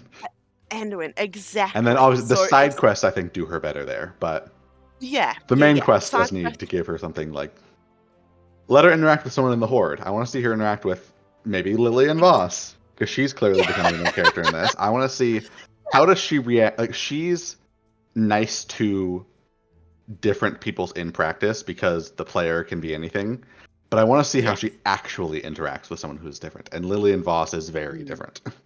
Oh yes, very much so. And not only that, but we have to also be careful in regards to writing Farron in a sense of like her just being relegated into an emotional sort of like almost like emotional support for Anduin, basically. Yeah, exactly. It's like, okay, she's there for Anduin, she's his emotional support, and like even these quests engage with the idea of like, oh well, they're being each other's emotional support. I actually say that this is a good example of it, but in the main story they just need to watch out for that just a little bit, like over-reliance. This one is good because in this case it is Anduin being hers, and that's a really nice moment. Yeah, exactly. That's why I'm like, thumbs up. That is actually a big thing that I'm thumbs up in. Anduin supporting Farron here to the best of his abilities at the moment. That is good.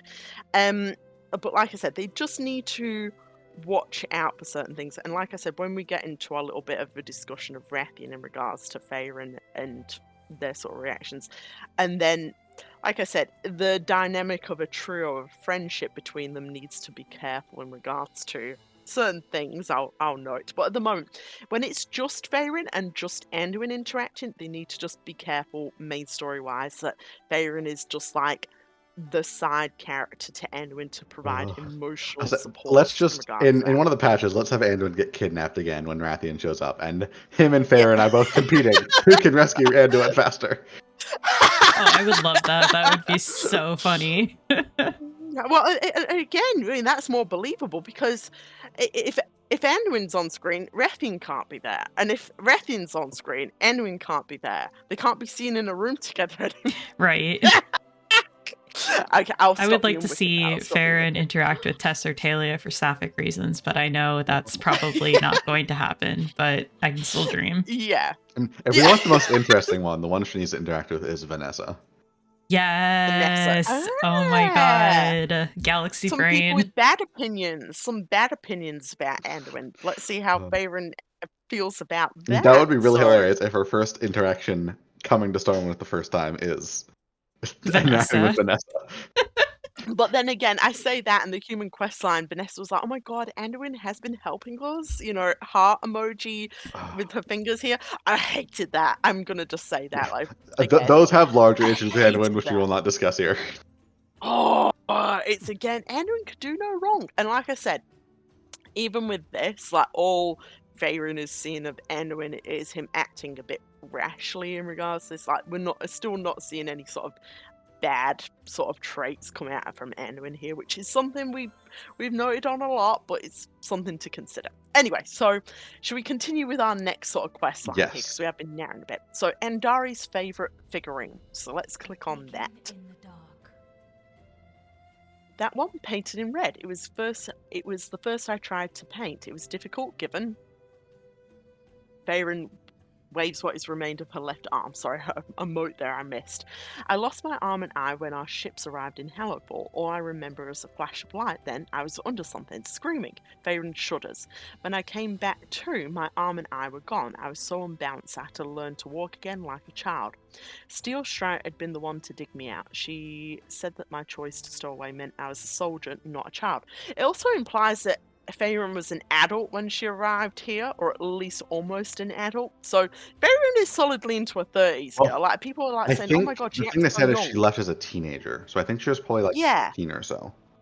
yeah, 15. So she'd be about 30-ish or so now. Was that- Because people were saying Faerun sounds and acts like a very young person. I was like, no, she just has a high pitched voice. Like that's it. I'd So say she's I probably about like silly. 30, I'd say.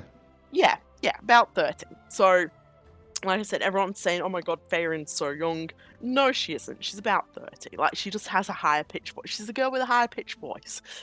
Unlike me, who has a voice like a young boy. I do Sort of like a here, rough voice. rather than just ending it, you actually get to have another dialogue choice option to continue to stay a while. Brings hope. Ah, there we go. So, I guess, do we want all three of us to choose different ones? ooh.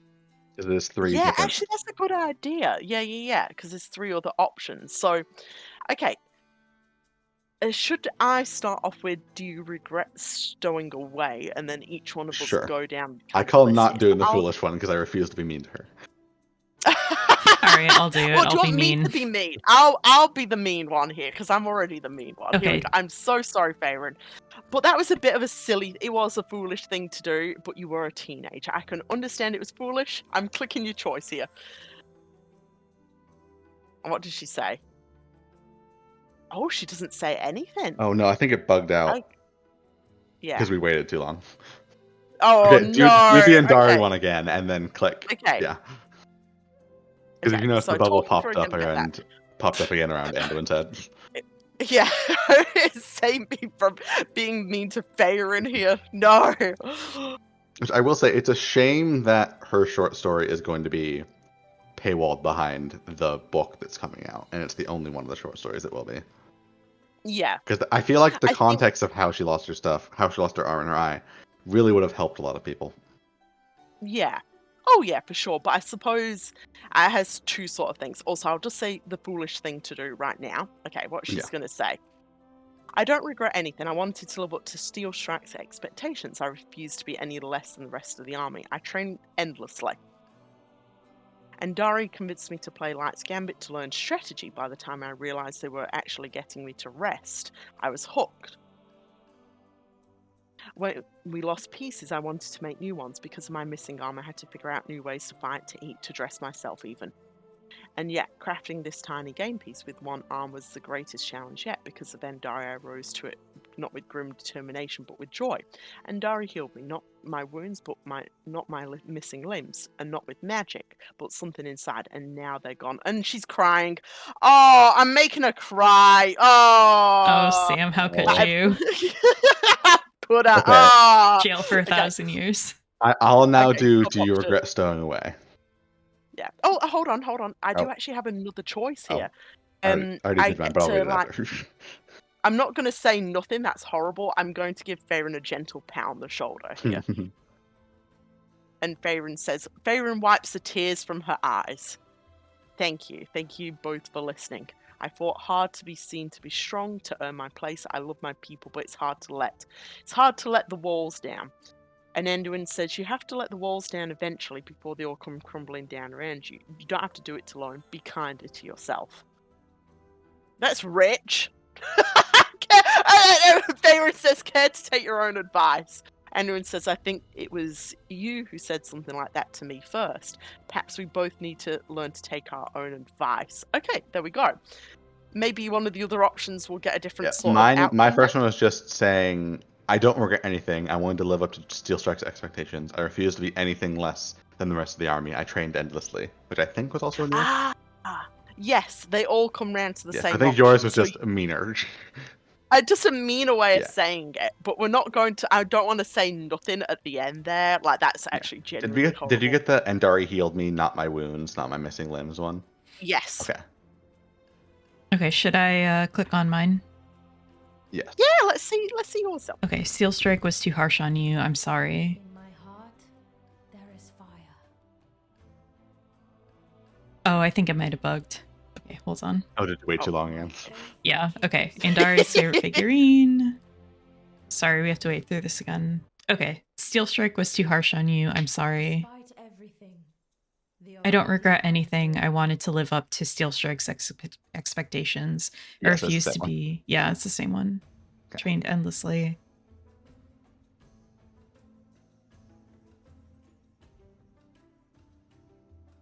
I think this is a really cute story about how Oh yeah. she like learned it accidentally because they were trying to convince her to rest.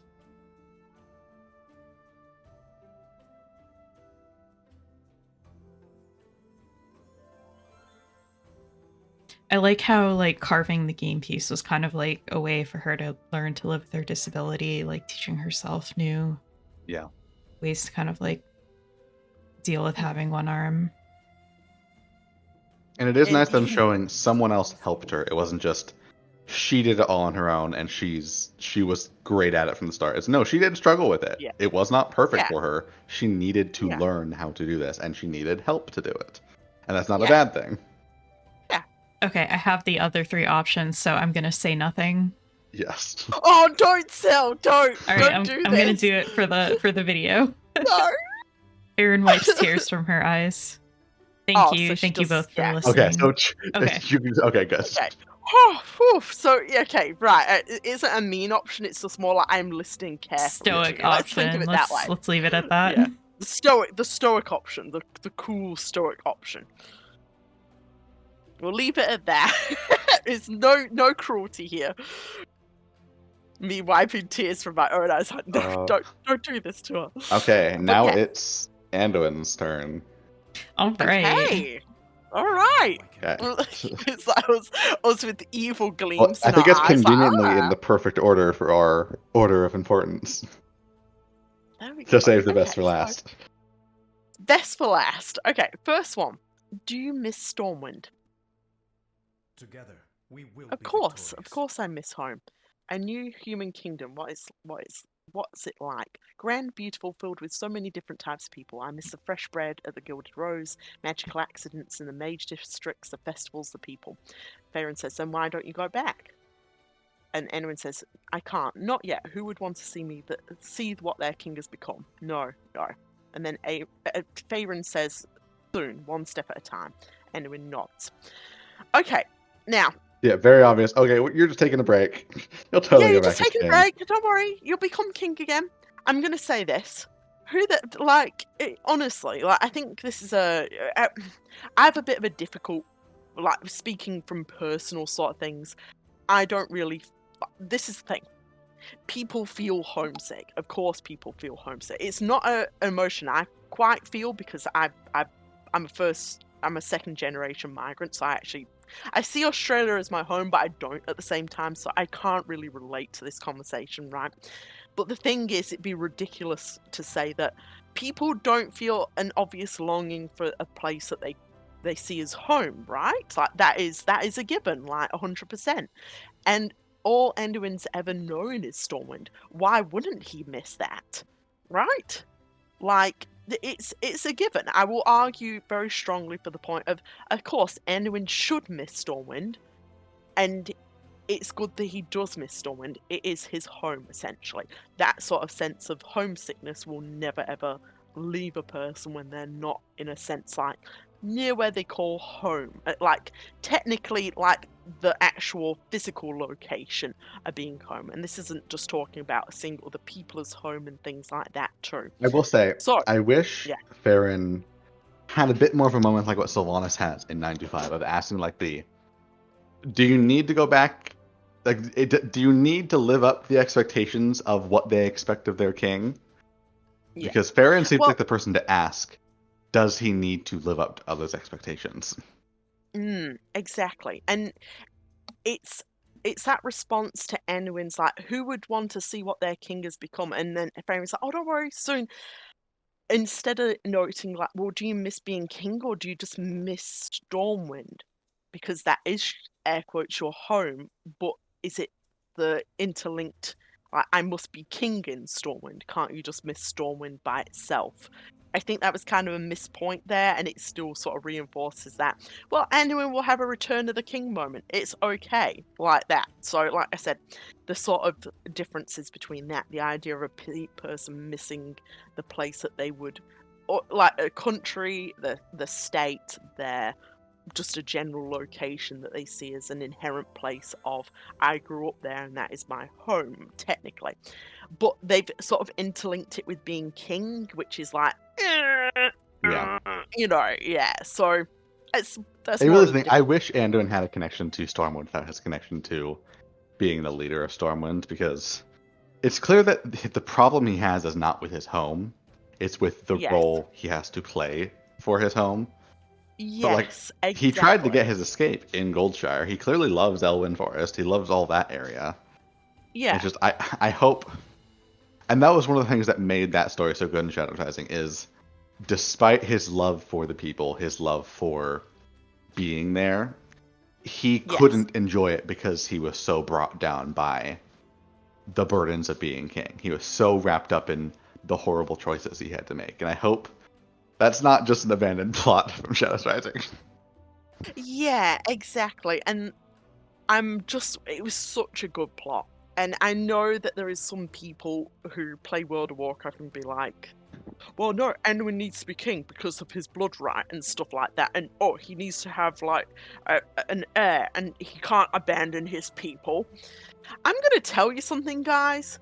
Most people don't care when they don't, like, people don't feel abandoned when their ruler, just because we have changeovers of rulers all the time. Like, we've just seen that Stormwind can operate under a totally different region, like, I'm pretty sure the people of Stormwind talk about, like, Borealis and go, well, those guys, like, really don't have a king, like, they're having it pretty good at the moment, I mean, like, if you've noticed, there's clearly no issues in Borealis after Jaina was ruler for less than a year and then got kidnapped. and I think the people of the world of Azeroth can see that, hey, it's not like our king is abandoning us. We literally, like, all of our kings have died so often, and we've had changes of rulers so often, and, like, yeah, these, like, obviously they have other nobles, like, Like, if acting anything, as leaders of it's other really the areas. issue with the people of Stormwind miss their king from Shaw. King, Like, oh, would bleh. they? I feel like they'd be Bleh. pretty fine without him because Oh, Tyrellian's been doing a great job. Even if they yeah. don't And hate look, Anduin, it would mostly just be like, meh. yeah, the thing is that I love teasing Tyrellian and be like, look at this guy, light zealot. But genuinely, he did a very good job of leading. Like, the people of Stormwind have had a pretty good And I mean, time. now that they're showing up the Alliance fleet, they're more diverse than ever. They actually have specialized race armor instead of the exact same monotonous 7th Legion set. And Tyrellian introduced the better Valentine's Day Oh, event. yes. Like, come on, people of Stormwind. The Anyway, one with like, gay characters, so yeah, he canonically exactly. set gay rights. Tyrellian's like gay rights in Stormwind right now. But yeah, like, laughs aside here, I don't think, like, that line is such a fucking, like, pile of, I'm sorry, writers, that was fucking cringe. I try and hold back on saying it, but there are certain things that you write in this game which is like, I'm cringing. I'm like, oh, it was like the Vanessa thing about, like, how Anduin's trying his hardest to, like, support the device. Cringe. Like seriously, like, I know that some people, like I said, some of your players are very strict in an idea of, like, there should be a king or there should be an heir. The people who rule this area should only be this king and this bloodline. I think the people of Azeroth have suffered enough. Like, your players don't write for the lowest common denominator. Think outside the box, essentially. Like, I'm pretty sure the people of Azeroth as a whole have seen how bad a lot of their kings are. And to be honest, like, as nice as Anduin is, I think a lot of people in Stormwind would not be forced. I think if you said to the people of Stormwind, "Hey guys, would you just like a council making decisions, like made up a whole bunch of like maybe a noble, maybe this very like famous person who's done a lot of stuff for Stormwind, like a council of people, much like the Hordes, and I'm pretty sure whispers on the wind, like a lot of people have been talking, well, Ogrimmar doesn't have kings and stuff like that, and like they're in a much better place after this, and they're still recovering after the wars. People talk, and you'd expect the people in this world to talk about things like that. I don't think there'd be heart-rended, never going to get over this, anyone is abandoning the people of Stormwind. I'm pretty sure some people would feel like that, but not everyone. I think people would get over it, essentially. Yeah. I think Anduin is placing far too much responsibility on himself, but also far too much importance on himself, which is actually an interesting thing. That could definitely be a flaw, that he sees himself as inherently important to the people of Stormwind as a ruler. Well, like I said, but he could have a bit of a we political- disagree on our enjoyment of the scene, but that's part of why I really like the 925 scene with Sylvanas, of just that line of Yeah. her saying, "Must you bear that weight?" Of Yeah. does it and have to this- be you? Why do you need to be the one to do that, Anduin?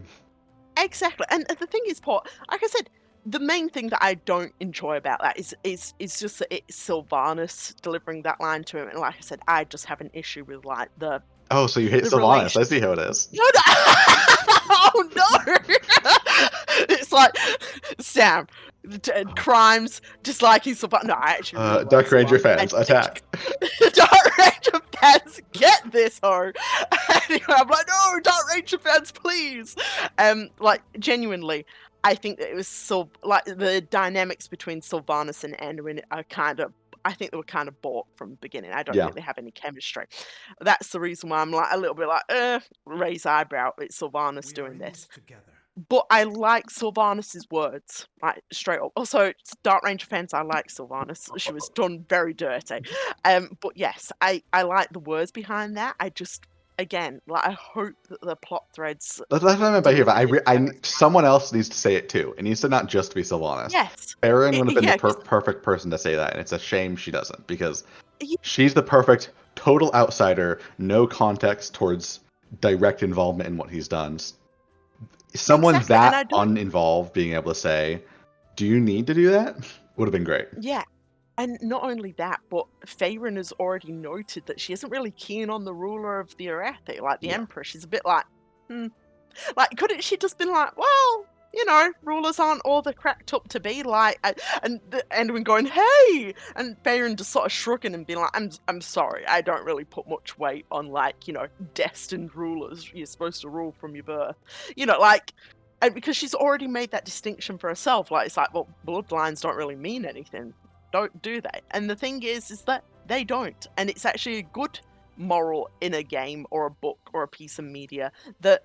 Yeah, it doesn't really matter the circumstances of your birth, unless, like, all that other stuff that you've been saying in games so far, guys, is just a whole lot of tripe when it comes to actual good character Anduin Rin. But, like, Rathian, he doesn't. It's need to also roll weird because that- Faerun also would have been a really good choice, because the whole message at the end of Halifar was the whole things can turn out okay even if someone else carries the torch. And Exactly. I think this moment would have been a good opportunity to have Faerun go, okay, I didn't mean that with suicide. I meant that with the burdens you're putting on yourself, Anduin. It's like, let's define that, Anduin. Let me clarify myself here. But yeah, exactly. Like, it was a very good option there, and I just I've still got that worry that they just 100% want an Aragorn with Anduin, and it wouldn't. It's I'm the pretty weird sure thing. that There's some these little people- sprinkled in stay a while and listens that have these moments, but Mm, the actual moments in the campaign lean in the other direction, because his moments of referencing King are like these cut off. He's almost forcing that mention out of Yes. instinct, and then reframing it into what he is right now. yes. Whereas in this, that was very cut and dry. Just, oh no, I'm the king, and they'll expect things from me as the king. Yes. So, yeah, exactly, Paul. Exactly. So, Any thoughts? yeah, I Sil? think they should have made that distinction. And yeah, let's hear your thoughts, Sil. Want to know? I also wish that they would kind of give Anduin some kind of connection to Stormwind apart from being king. Like, I wish that had kind of played into his story a little more. I will say, I wish, I'll forever be mad that in exploring Azeroth Eastern Kingdoms, the page about Tirisfal was not about the Forsaken. It was about It his was about horse. Anduin's horse. Yeah, I And It's also about hated Anna's that. fucking tying horse. it to Borderon, A, really weird Arthas parallel that wasn't needed, and B, really robbed Stormwind of what used to be a really defining aspect of their culture, which was their horses. Because like their whole thing used to be they had mounted knights. That was kind of the big one edge they had over the orcs before they introduced the warlocks and the death knights. And that was already kind of faded in WoW itself, but that's kind of just non-existent now. And it would have been nice to see like, oh, that's something that Anduin likes about Stormwind, totally independent from his role as king. And especially since at the start of Shadows Rising, him riding out on his horse was basically symbolic of his freedom and him trying to escape from his burdens. And if reverence was from Stormwind, I think that would have hit a lot harder. Yeah. Exactly. I also think that giving Anduin more ties to Stormwind would have been a good opportunity to flesh him out as like a healer. Like, does he volunteer in the community? Does he volunteer at the Church of the Holy Light? Does he have like any other kind of connections to his people apart from like ruling behind the throne, you know, like a line of guards, things like that. Like the line about him, you know, remembering like the Mage Tower explosions or whatever. It's like, does he... It would have been fun to have an anecdote there of like mentioning an accident and then mentioning that he happened to be in the area. He escaped his guards to go and heal some right, maids or he made his guards march over there so he could administer aid or something like that. And like that could also tie into a good mention like, oh, I don't get to do that very often as king. I never got to use those powers as much as I wanted to. And then tie it into a bit of a sad moment of, and now maybe I never will. Now maybe I can't anymore. And that would have been a good segue into Farron comforting him.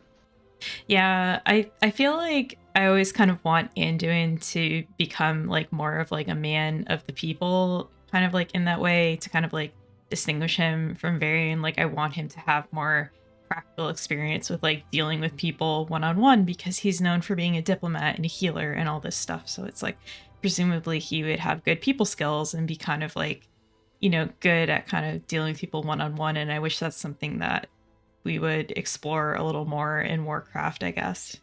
And it would be nice to see the idea of like, oh, he has these people skills, but he's held back by the necessary formalities of being king.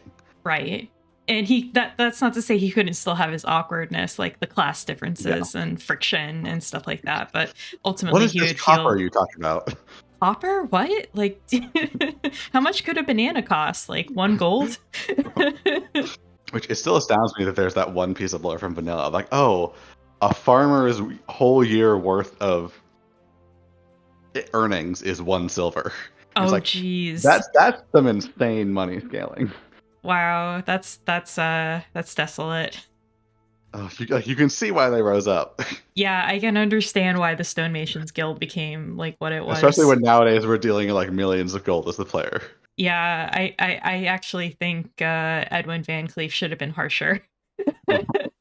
I'm just going to say this too. One thing that I also noticed missing with Anduin's sort of interactions with everything here is he never asks about how they worship the religion, like with the light. He's very, like I said, he's a priest, right?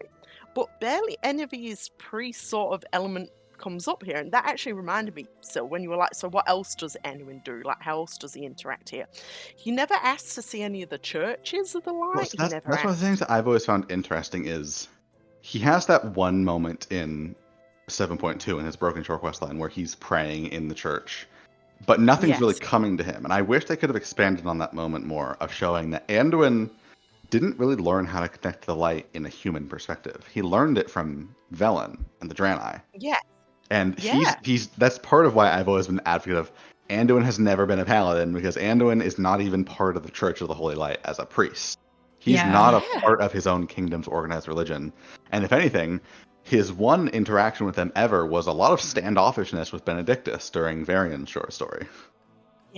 Yeah, that's also a detail that I wish would come into prominence more, is that Anduin learned like how to be of the light from the Draenei. Like he has like a pretty heavy Dranic influence, whatever that means, you know, in his religion. But we don't really get into that much in Warcraft, like the distinction between how the Draenei worship the light versus how the humans worship the light. So the Draenei version of light worship is so interesting because, well, they have their traditional priests and people like Velen. Well, even people like Velen, the whole prophetic aspect of him is really underexplored.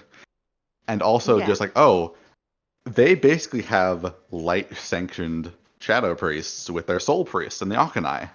And that's a big part of their heritage quest, of how they're doing all of those very soul-based, more darker rituals under the guidance of a Naru. And they just have a very different... That would have been interesting, like, oh, maybe that's why Anduin uses bits of shadow magic during Mists of Pandaria, because he just came from a different perspective of the light compared to the very solely light-centric focus of the Church of the Holy Light. And the Draenei have more, like, person-to-person, like, one-on-one contact with the Naru, like, these manifestations. They can walk downstairs and meet God. Right, I was gonna say, I still remember the moment when I was playing, like, as a Draenei, and I, like, just stumbled downstairs, and I was like, oh, there's a Naru here! Like, the Naru are here! The Draenei interact with the Naru, like, one-on-one. It was just absolutely incredible to me. It's also one of those wild things that they never really address. Like, oh, the last Naru that saved the Draenei over like 13,000 years is dead now. He dies in Legion, and we never get any follow-up to that.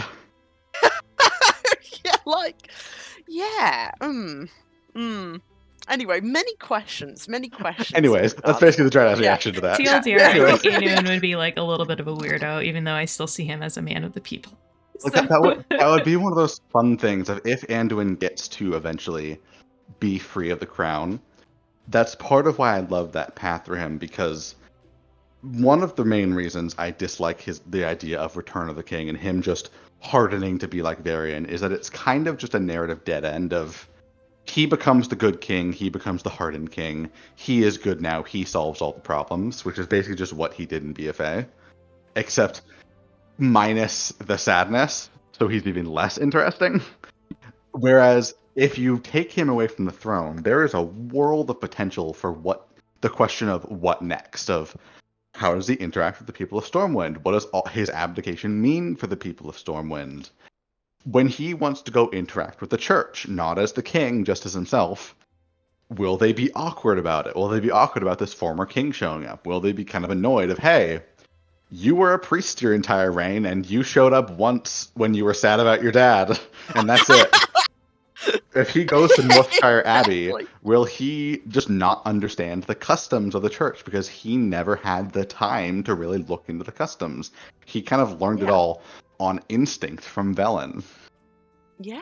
It's just, it's that strange sort of disconnect, and we know why it's because the devs aren't really interested in the religious aspect of the life. But the thing is that your class name is priest. You've distinctly shown that these are groups of people who like. Congratulations, player! You are ordained. You are ordained. You've gone to church. You gotta go take confessional. Like I said, so. Yeah, this is something that I don't have the range or the scope to talk about, but WoW is just so, like, incurious about religion, you know, like, in general. It's really kind of, like, a dark spot in the game, is that they don't seem, like, curious and exploring that. That's kind of part of what I've liked about Halifal so far, is that they are... It's not, like, massively in-depth. It is still very surface level, but just having phrases based on their religion that aren't just by the light... They have things integrated into their culture. They have the importance of the key flames coming from their sacred flame and how that informs every aspect of their life and how they go about their day-to-day lives. They have a game called Light's Gambit, you know. Yeah, and they also have the funeral rites. I mean, that's one of the most important things with religion, obviously, is your death and your life rites in regards to that, which we don't tend to, like...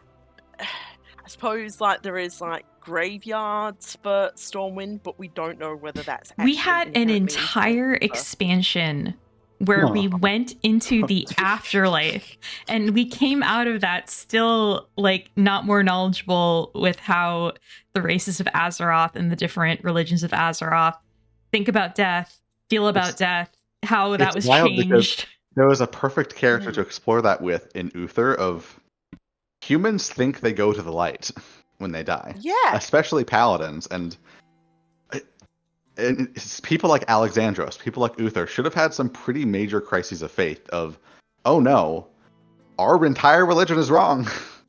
Yeah, like, and this is the thing. If anyone's like, well, that's too deep for a game to get into, Guild Wars 2 did it. Guild Wars 2 did it with Like even then, Casimir Me. Shadowlands did it a little bit with Alexandros because there's that really interesting quest.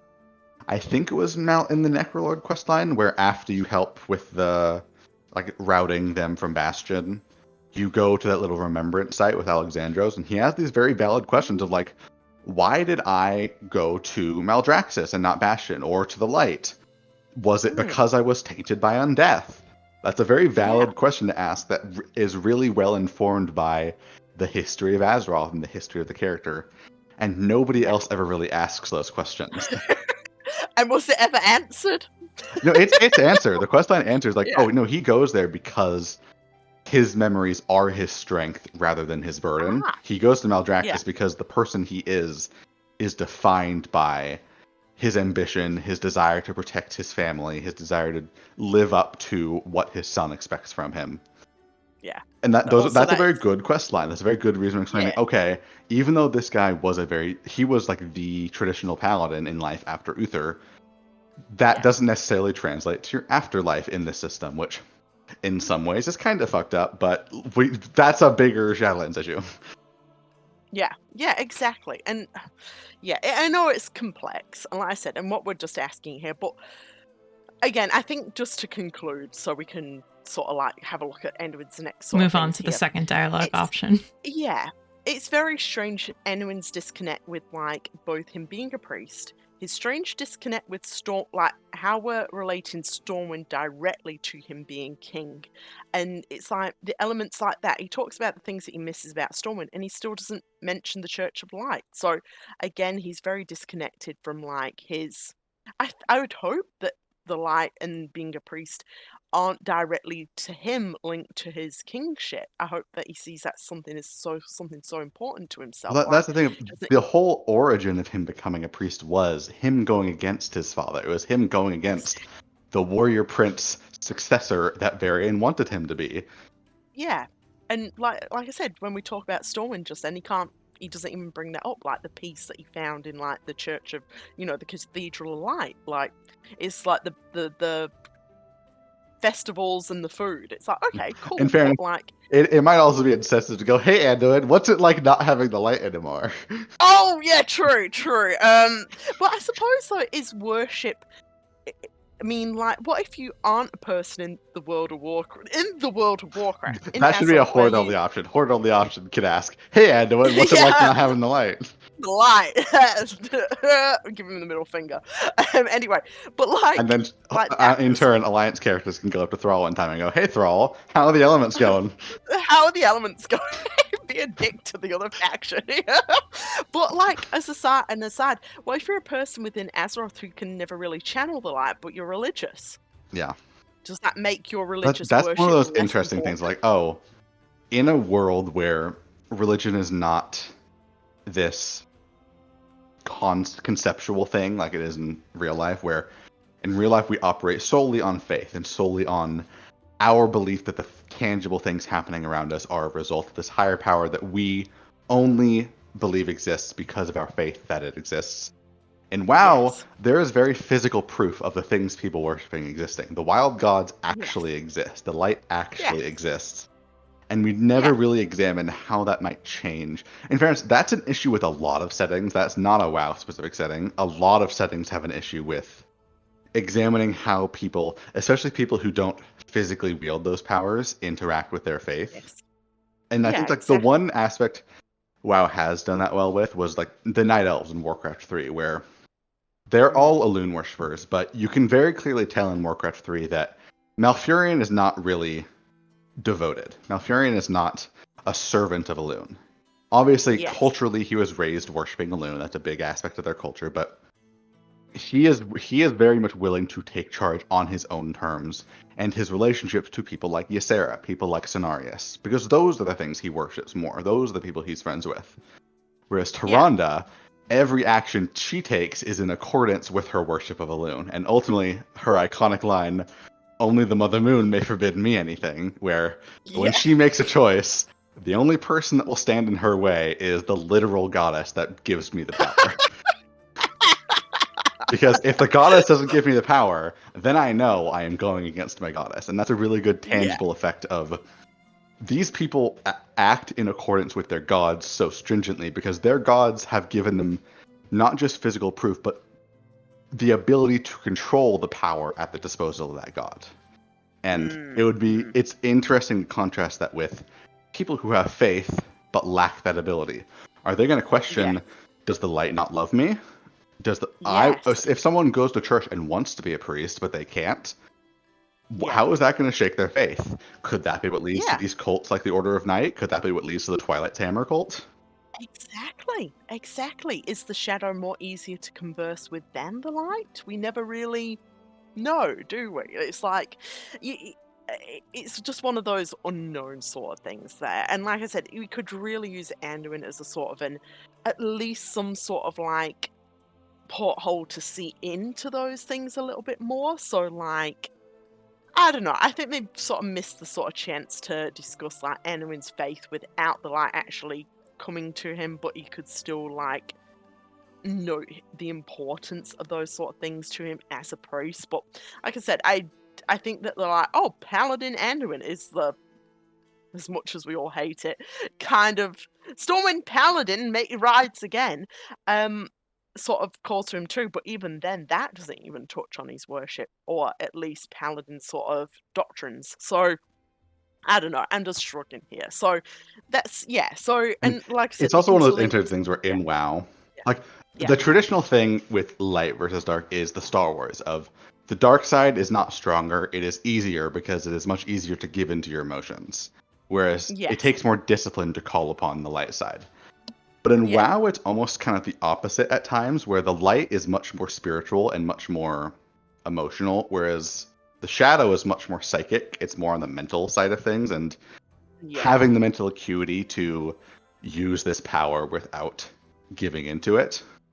Yes. And that's another thing that's not nearly as expanded upon, where that's also part of why I like the orc priests, because they mention how closely tied it is to their shamanism, and how it's kind of a natural through line once you connect the dots to like Oshugun having a Draenei in it, or having a Naru in it, and those connections to the spiritual side of it has a Naru in it, or it has a Draenei in it, totally.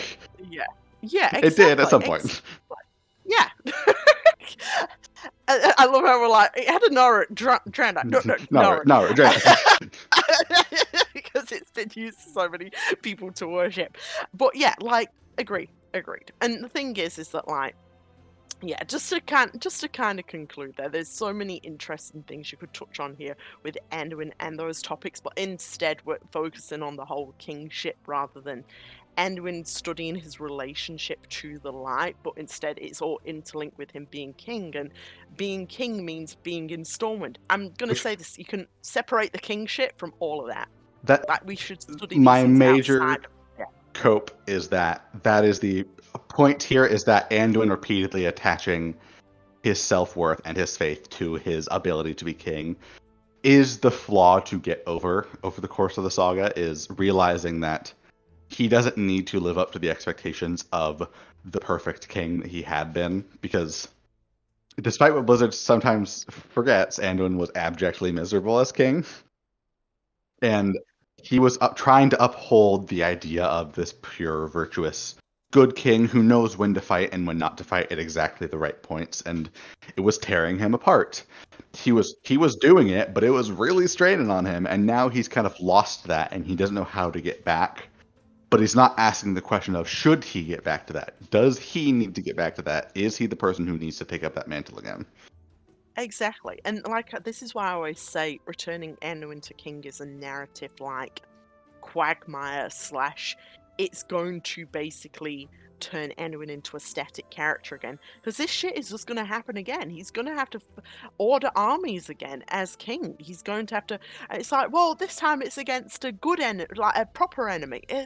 That never holds up, man, because you're like, WoW is expressly saying there are more to peoples than what you can just immediately see on the surface level, like the Nerubians. So they can't all of a sudden turn to like the If they Empire have to and say, do that oh, quest again, it'll become that question of how does he get from the point he was in Shadows Rising, where the mere idea of sending people to their deaths was like destroying his psyche completely, to somehow being fine with it now, because that book felt like it established that no matter how much he tries, no matter how much he wants to, Anduin cannot change the fundamentally good person he is. He cannot erase the fact that he finds these things abhorrent, and the lesson Varian is trying to impart on him is not something that is going to work on him, because the willingness to fight is not the same as the willingness to send others to die. Yes, exactly. And like I said, and people saying, well, no, Anduin not being king is abandoning his people, right? And again, like interlinking that with that thought too, Port, like, doesn't Anduin count as a person? Do we really want him being torn apart every single time, and we're going through this same song and dance of Anduin can't reconcile this sort of like issue with being a leader / ruler, and we'll just continuously have this sort of static character who's like, no, I'll be a good leader. Oh, there's no way I can be a good leader because the thing is, it's a in all aspects, it's against my beliefs, and like this is actually hurting me. It's kind of wild to say that, like, no, Anduin can just reconcile with becoming king because he'll be a nice king, and you know it's his destiny, and a good king looks after his people. Yeah, the thing is that still includes sending said people to their deaths when there's a war going on. You know, it's like. And to say that there will be no more wars and Azeroth will be an ever forever peaceful kingdom of no more conflict and no more people dying is ridiculous. Like, come on, guys. Like, straight up. Anduin would be better in a role where he can just help people and he doesn't have to go send people to die for him, or like at least compound the fact that people are willing to die for him, essentially. Like, I think even that point is it would coherently with his and story. Also, what we've seen. There's the question of do the people, both in universe and in the audience, want Anduin's story to be, I suppress my emotions to be the king and I am abjectly miserable, or I am hardening myself and losing my morality for the sake of being your king? Do they want a king losing their morality? Is that the thing you want him to come back? Like, congratulations, I am really fine with sending you off to war now. Yeah, if they want Anduin evil route, I think they should go with this, or Anduin apathetic route. I think they should go with that, because if they really want to turn Anduin into just like the atypical like Aragorn king sort of shenanigans here, like go ahead, but it's going to be a character that like people can't recognize anymore, you know, like it will actually be a me air quotes evil arc for this character, or at least, like I said, an apathetic arc where he can't really be this standard of like wanting to protect people, you know. Like I said, it's very clear how to avoid that sort of stagnation for this character, but like I said, it depends on whether they want to go with that route that we see in the WoW community. No, Anduin should be king and produce an heir, and then no more questions asked. Rulers are inherently good and benevolent, like they can never do anything wrong. I'm like, okay. I mean, like, you know, divine will / the natural order believer in our year of our Lord 2024. Like, okay. And I know that people say, well, it's fantasy though, but we've clearly seen within this fantasy that the WoW devs are trying to say, hey, look guys, there's more to people than what meets the eye, and like, yes, being a leader is difficult and they have to make incredibly hard choices, and it doesn't always suit everyone. Also, you know, just and the whole story of the Horde in BFA ended with, hey, maybe totalitarian leaders with total control over everything in our lives are not a good idea. A good idea, even if they are air quotes nice people, you know, it's like That even is the thing. The whole point there was, even if someone in the role happens to be nice, what happens if another Garrosh shows up? Then we'll just have the exact same issue again of like, okay, Anduin might be nice, but what happens if Anduin has to suppress himself for that? It's not going to be the same Anduin anymore. What happens if Anduin's kid is a Joffrey Baratheon? Yeah, yeah, exactly. Everyone seems to think that Anduin would have a nice child. It's like, well, his parents are nice. Well, can we just say, as someone who works in, like I said, criminal law, that doesn't matter. People are human beings are very odd. You can be the best person in the universe raising your child, and your child can still have a run-in, or something can severely affect their life that they're maybe not the best person. And the thing is that doing crime and doing things like that doesn't make a person an inherently evil person ever. Like, and only certain crimes, but like there is some crimes I do think are pretty unforgivable. But let's just say just like in a sense of like killing a person just because you don't like them or they're getting in your way. That's inherently bad, but rulers have been shown to do that. So saying that Anduin's child would never be a ruler who would kill someone who gets in their way of being, you know, king or something is a little bit stupid. Like, we don't know that. Anduin's child would be their own person. This theoretical child, I'm air quoting here, would be their own person. There's no guaranteeing they'd be a perfect person or even a nice person, depending on their situation. And, like, there's no guaranteeing that Anduin will always be a nice person. Like, shocking things can happen to us that very distinctly change our personalities and our life choices, and that can happen quite fast. This is this whole conversation that I was having the other day about addiction and stuff like that. You can say, I won't be addicted, or I won't go into a cult. There is no guaranteeing that in life. Like, straight up, I can firmly say that from my perspective.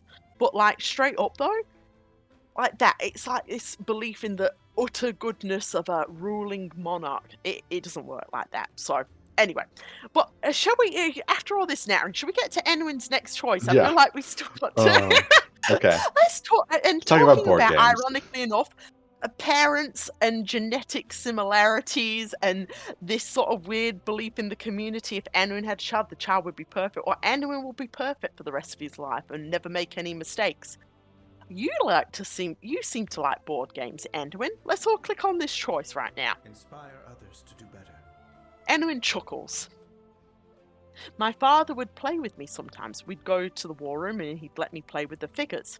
We made all sorts of games together. None of them made much sense, but we had fun. Faerun says he sounds like a wonderful father. Anduin smiles ruefully. It was complicated. He did his best. I've spent so much time trying to be like him, to be the great warrior king that leads the charge, to be the hero everyone wants me to be. Some hero I am. I couldn't save anyone, much less myself. Interesting. And Anduin had a little sad emote just then at the end. And now you can talk to him again with only one dialogue option. Okay. And basically we say, the tides can turn at any time, like how you could decimate Faerun's army right now if you use your healer to revive the cavalry next to her knight. Interesting choice. We will be victorious. And Faerun's like, hey, don't help him. And there I was trying to figure out how to get my footman forward without losing him, leaving your knight out in the open, Faerun. Risky. Faerun says, I kept ignoring your healer. How was I supposed to resist taking advantage? You kept on ignoring your healer. How could I resist taking advantage of that? And now there's another Anduin dialogue says, option. Another option. The game would have been lost without the healer. I do what I can. Anduin, we're winking at you.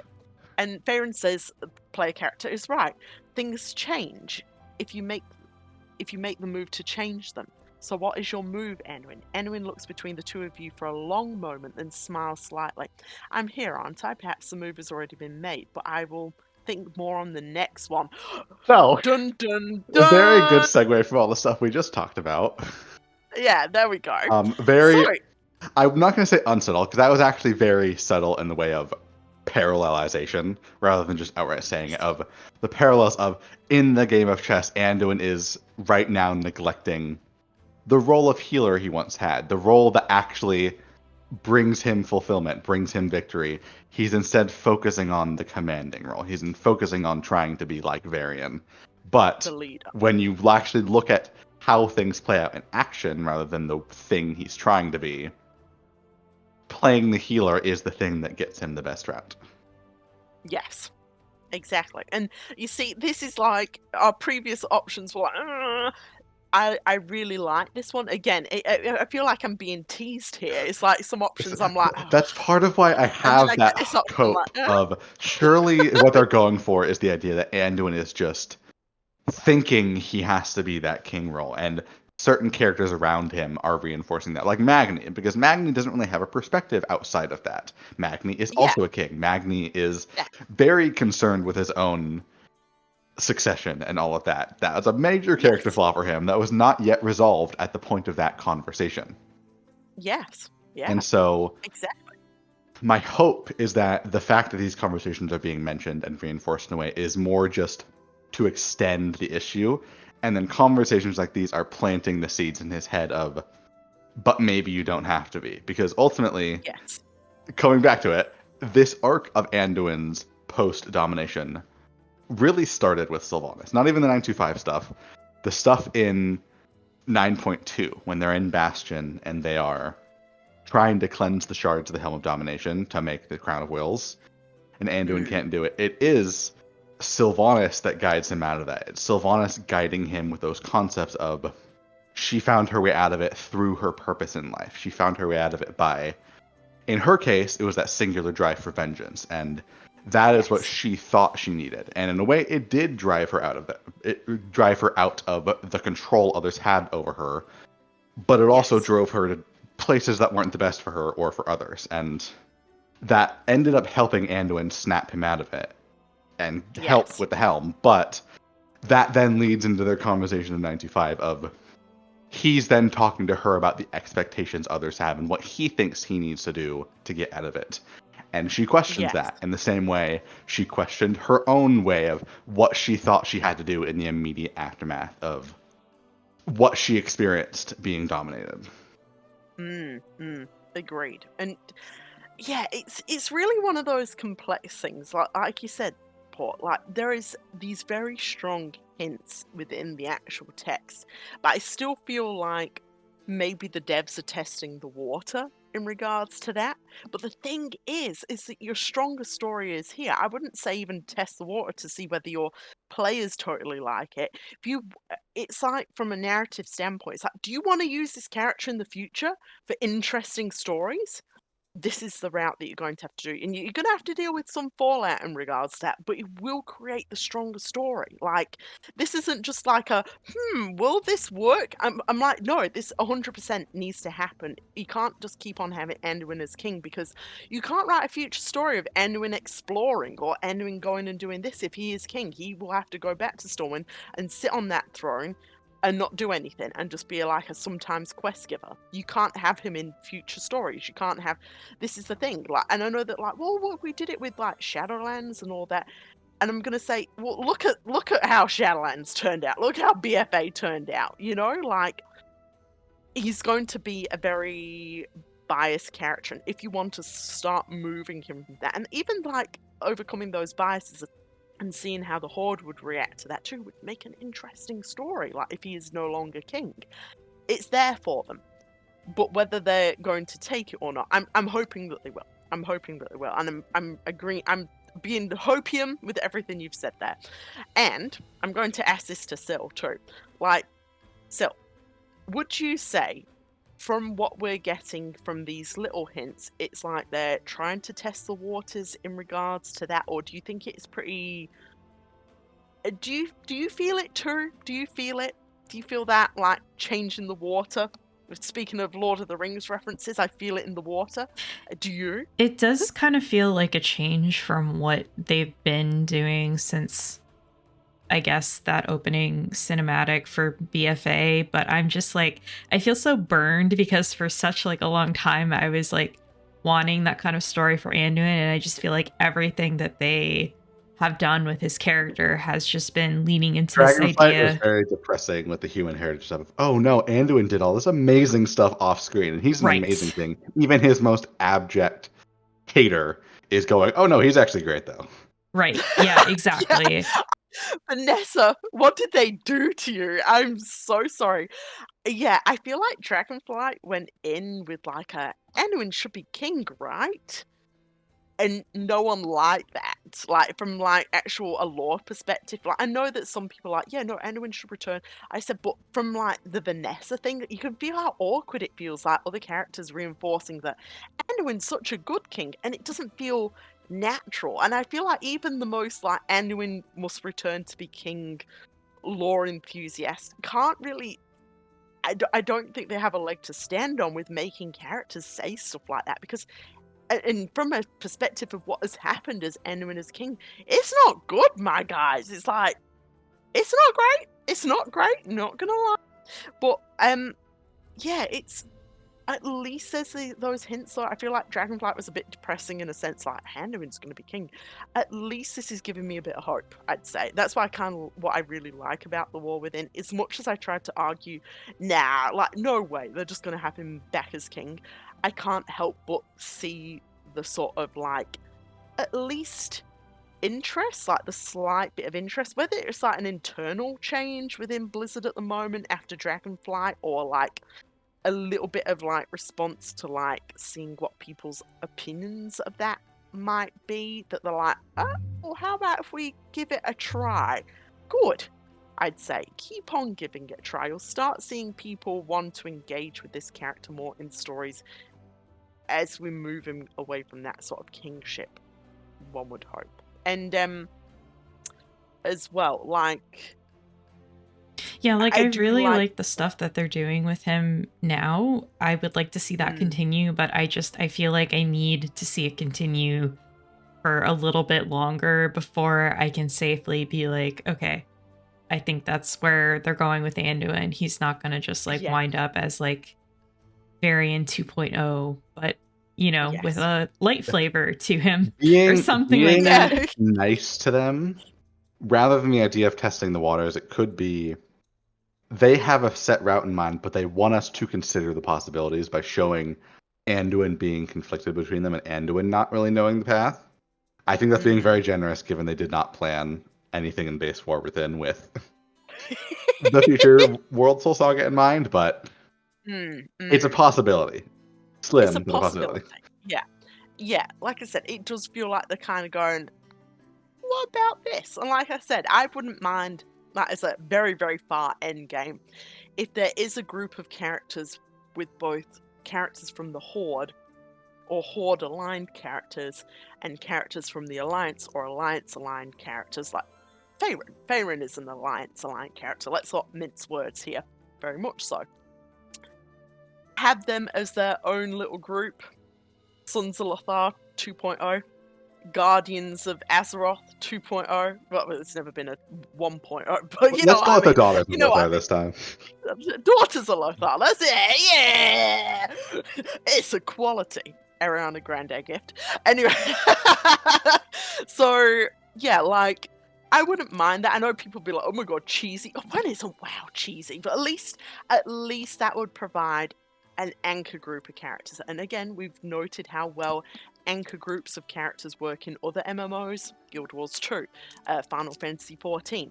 Always having like a set group of characters that can change a little bit, like the people in it, but having those characters grow with you or go on stories with you, or at least anchor you to a plot line, that's good.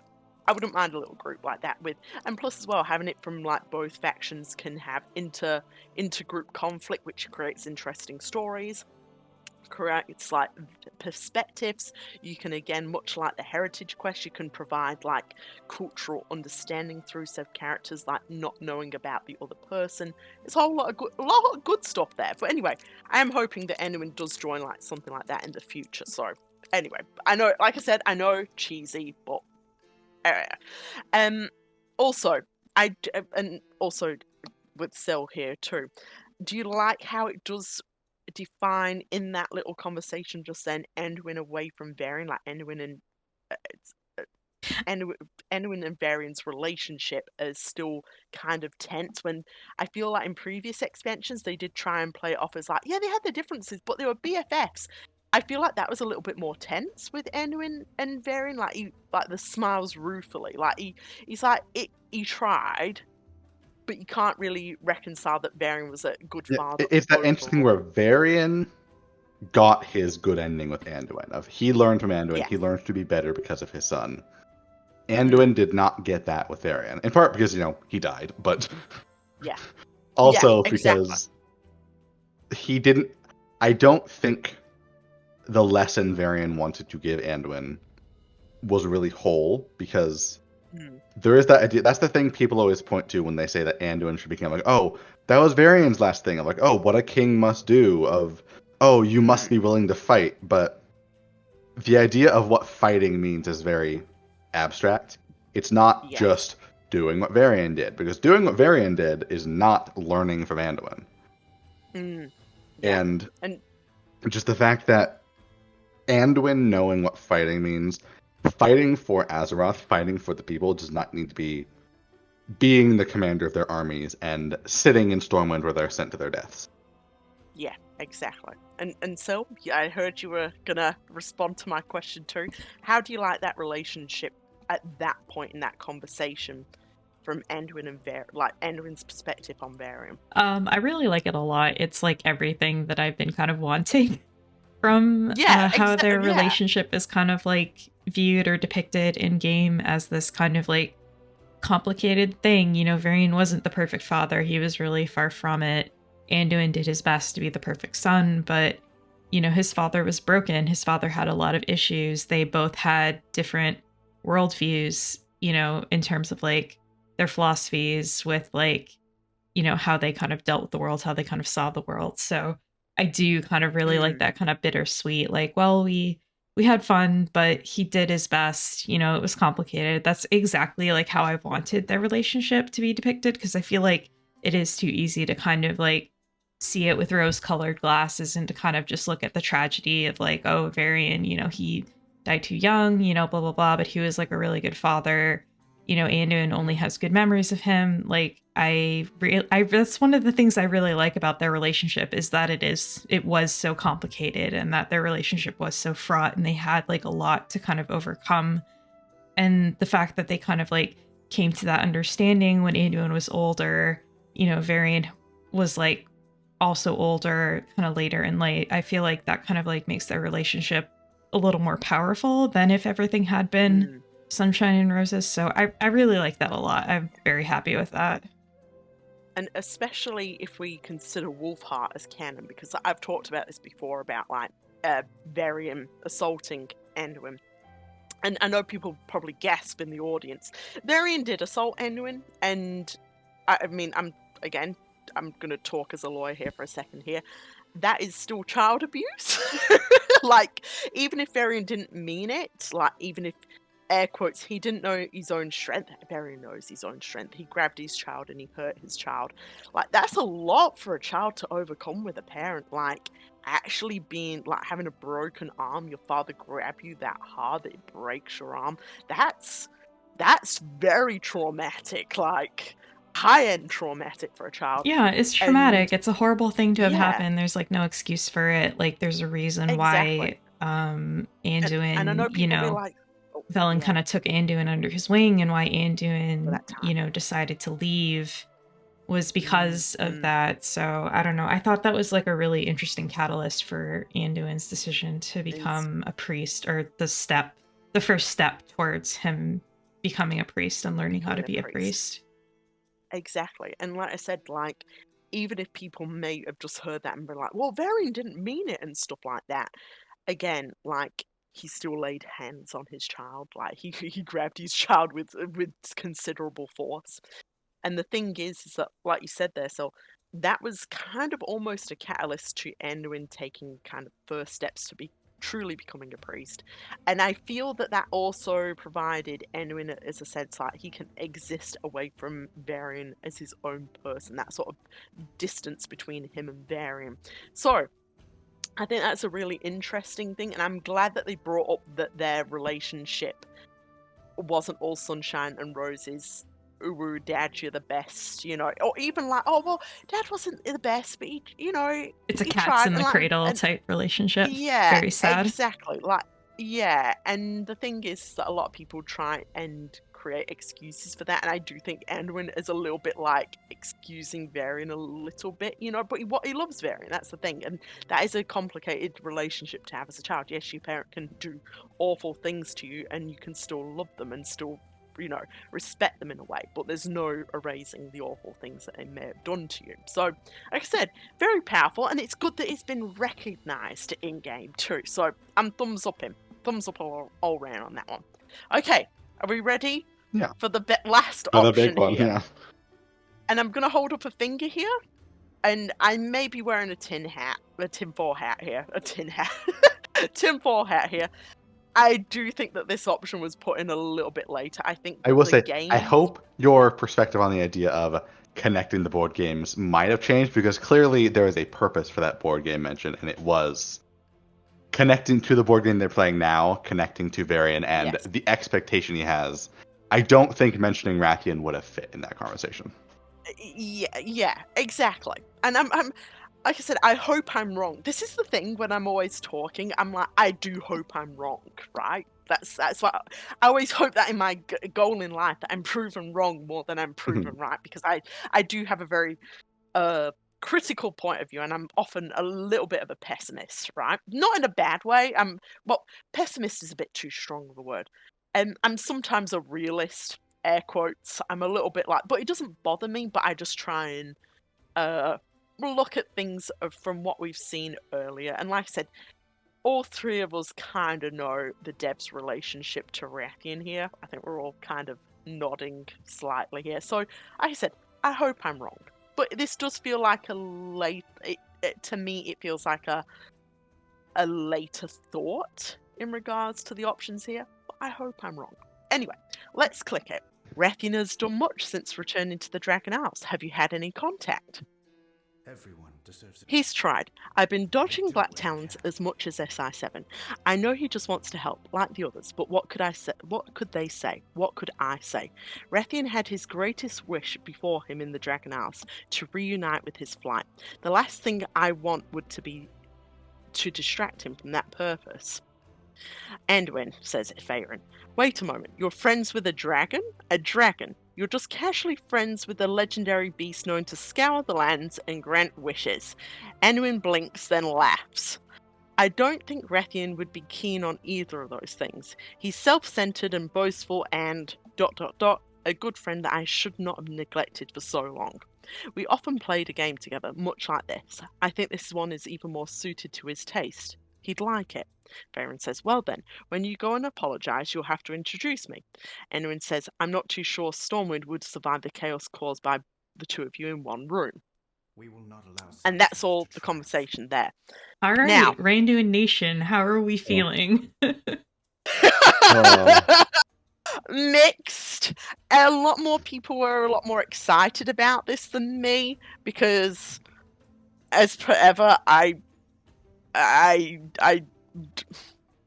if there is any devs that are listening, I don't really think the devs are interesting in like any sort of exploration of their relationship as romantic. They may touch on friendship, but even now we're having Faerun to say when you go and apologize, like Anduin doesn't know any sort of like the first, like Anduin insults him twice in this conversation.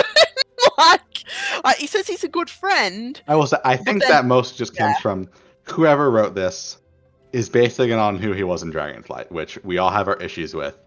But I think the main point of that line is after the ... It's like the thing of whatever you say before the word but doesn't actually matter. It's what you say after that does.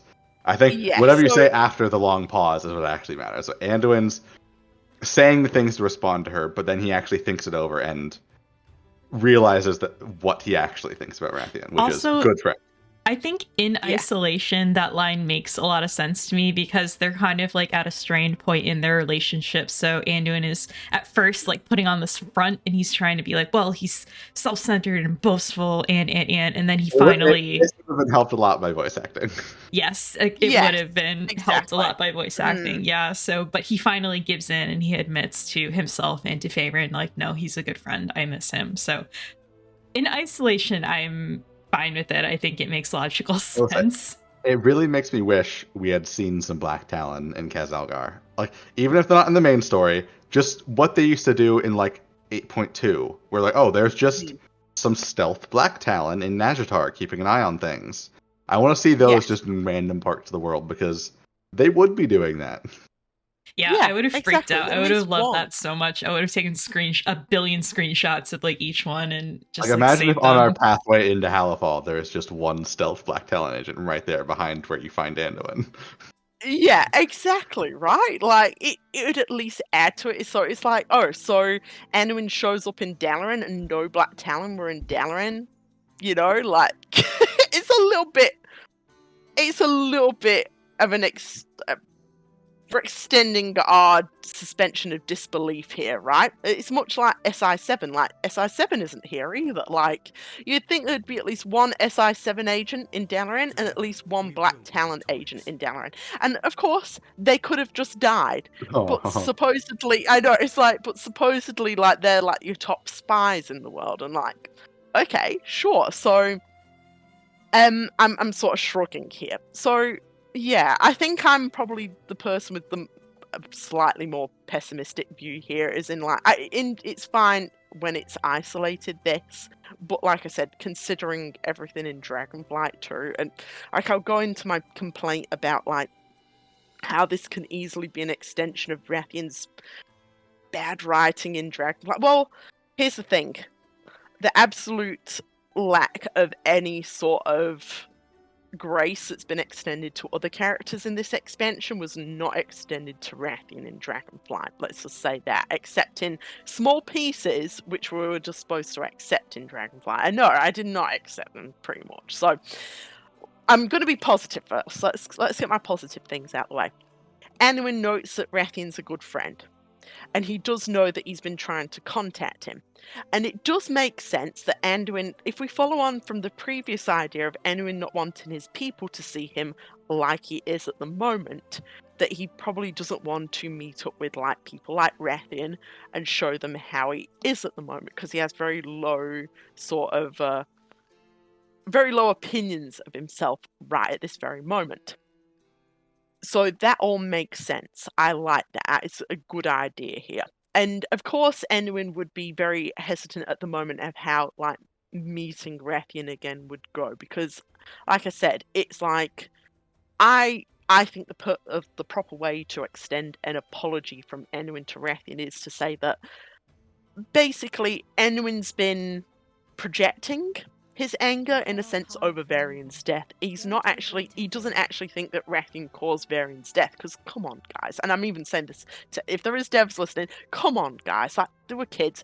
I'm pretty sure Rathian wasn't like, then this will lead to Varian's death. And no, he's just a stupid teenager. Like, he was just like, I'm gonna get such a big army, and they're gonna be so cool, and we're gonna stop the Legion. He was, like, very be, like, coldly so impractical about it. Like, as someone who's just seen, like, gameplay footage on YouTube, that's kind of, like, how it seemed, is that he had, like, his goals in mind, and then he was just, like, very, like, pragmatic to a fault about like what he would need to do to like prevent the Burning Legion from turning Azeroth to cinders. I don't know how to word it better, but I think there's a better word than self-centered that still rightfully disparages Rathian for his flaws. The last time Anduin saw him, he was not self-centered because his goal was the opposite of self-centered. It was the salvation of Azeroth, but he was playing a role of A, thinking he must be the one to do it, and B, thinking that these kinds of sacrifices needed to be made to do it.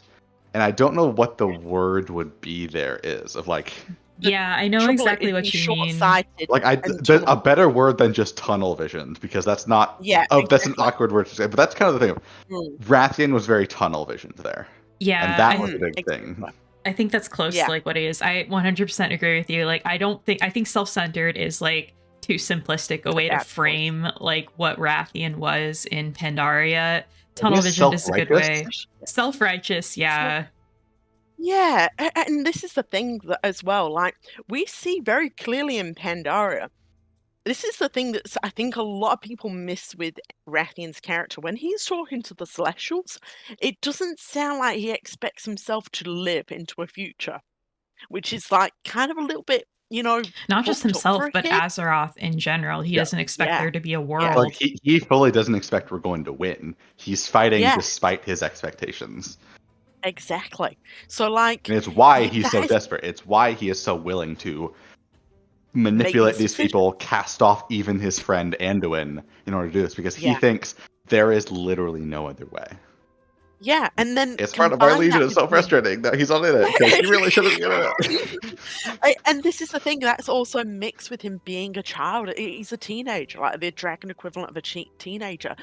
And you would not expect a teenager with like almost a suicidal mission to make good decisions. A teenager with a little army of assassins sent off with his own mission to save the world. Okay. And then the WoW devs are like, wow, he really made bad decisions. I'm like, no shit, Sherlock. Wouldn't have you? Like, it feels really weird that they're still punishing him over that. It's like, he was a child. I will say, even though Farron is the one that says it and not Anduin, if we get an apology from Anduin, I do really hope it's on the idea of, like, I judged you wrongly. I came at you when we met last time thinking what you were doing was self-centered, thinking what you were doing was this horrible amoral thing, and that you're the exact same person you were back then. But then use it to show that Anduin actually knows what happened in Visions of N'Zoth and realize, oh no, he actually cares about this. He is willing to lay down his life for this. He is not the same person willing to put others at risk in that way anymore. He has changed. But I was so wrapped up in my own desire to blame you for what happened amidst my grief that I was unwilling to admit that back then, and we never got the reunion again that we could have. Exactly. Like I said, Anduin's projecting at the moment here. He's projecting what he... with his anger over Varian, he's projecting all these things onto Rathian without trying to understand where Rathian's coming from. So, like I said, in closed ideas, Anduin himself saying that Rathian is self-centered could work in this situation because he's not been ruminating over Rathian's actions. However, this is where the boastful part kind of already covers the self-centered parts of him. Of like, oh no, Rathian very much does play himself up. He does act the part of a very boastful person. And a very like, this must be me. Of course I'm the right person for this. But it's never in a selfish manner. And that's why I don't think... It's kind of just repeating the words for effect. And I don't think that's as needed. This is we are the most nitpicker of nitpicking right now. Of like, it's okay. We're making this video for our fellow nitpickers out there. So, and this is the thing: we wouldn't be so nitpicky if Dragonblight would have been good, passable. Yeah, good. I'm gonna say good because it was bad. I'm sorry. I know I was going about this for Rathian. I think the other stories have their own issues, and I don't think they're amazing. They have a lot of flaws. Rathian's part was just genuinely bad. Yeah, exactly. And it was bad from its conception. And I know that we were a little bit easier on the Viranoth quest, and I'm going to say this. My opinion has slightly changed to that. I think it was overcorrection. Like, all of a sudden, everyone's treating Rathian I think the Viranoth quest has a lot of the same issues that Thrall stuff has now. I think Thrall stuff in here is better because it involves actual character growth, whereas Viranoth is very rushed in that quest. Yes. The quest in 10.2 is not about Rathian. Rathian is just playing a role for the other character that it is about. There is no growth for Rathian in that quest. Yes. He is there to facilitate Viranoth's growth and Viranoth's ascension into the role she takes.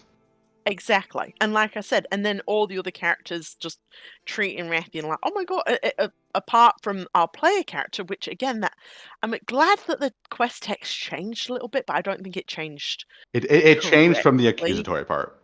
We're- Oh, yeah, a bit. I'm gonna say that, but again, I'm just gonna say this: you have to be so careful with being like the untrustworthy brown man. It's like, oh, and especially, and I'm holding. There's when I talk about nuance with characters of color, you have to be especially careful with a character who's either South Asian / Middle Eastern, being like they're sneaky, and that mean. This is the thing. Rathian's conception also has racist elements to it. Yes. There's no denying that. The Black And Dragon as a whole conti- always kind of have, because even from vanilla, not Katrana Yes. Prestor, but Victor Nefarious being Yes. basically the only brown character in WoW at the time.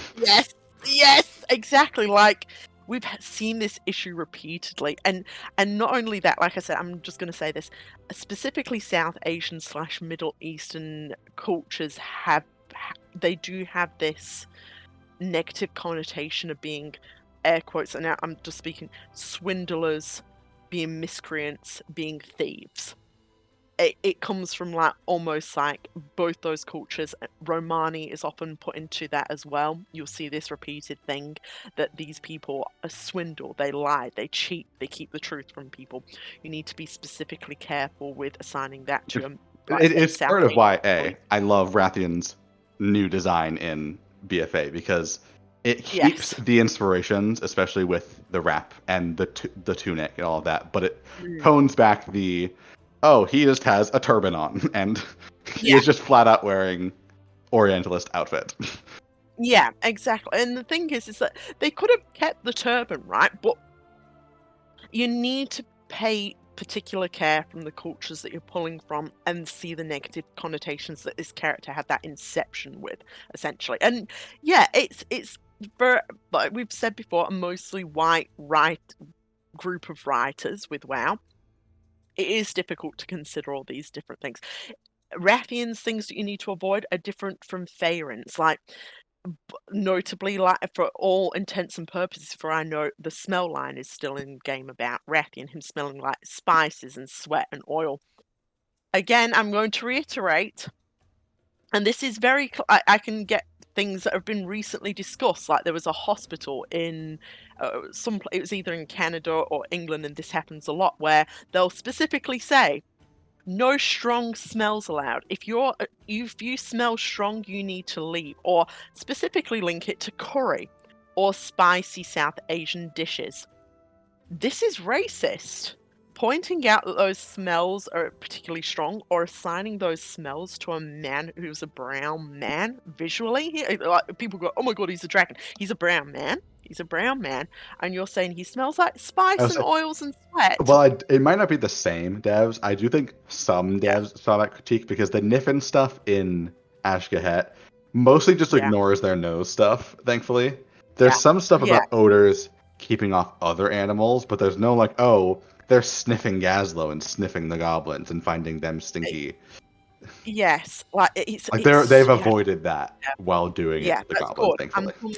One of the Niffin needs to like creep their way up to Hollowfall and sniff Anduin, though, because I still want that line about Anduin.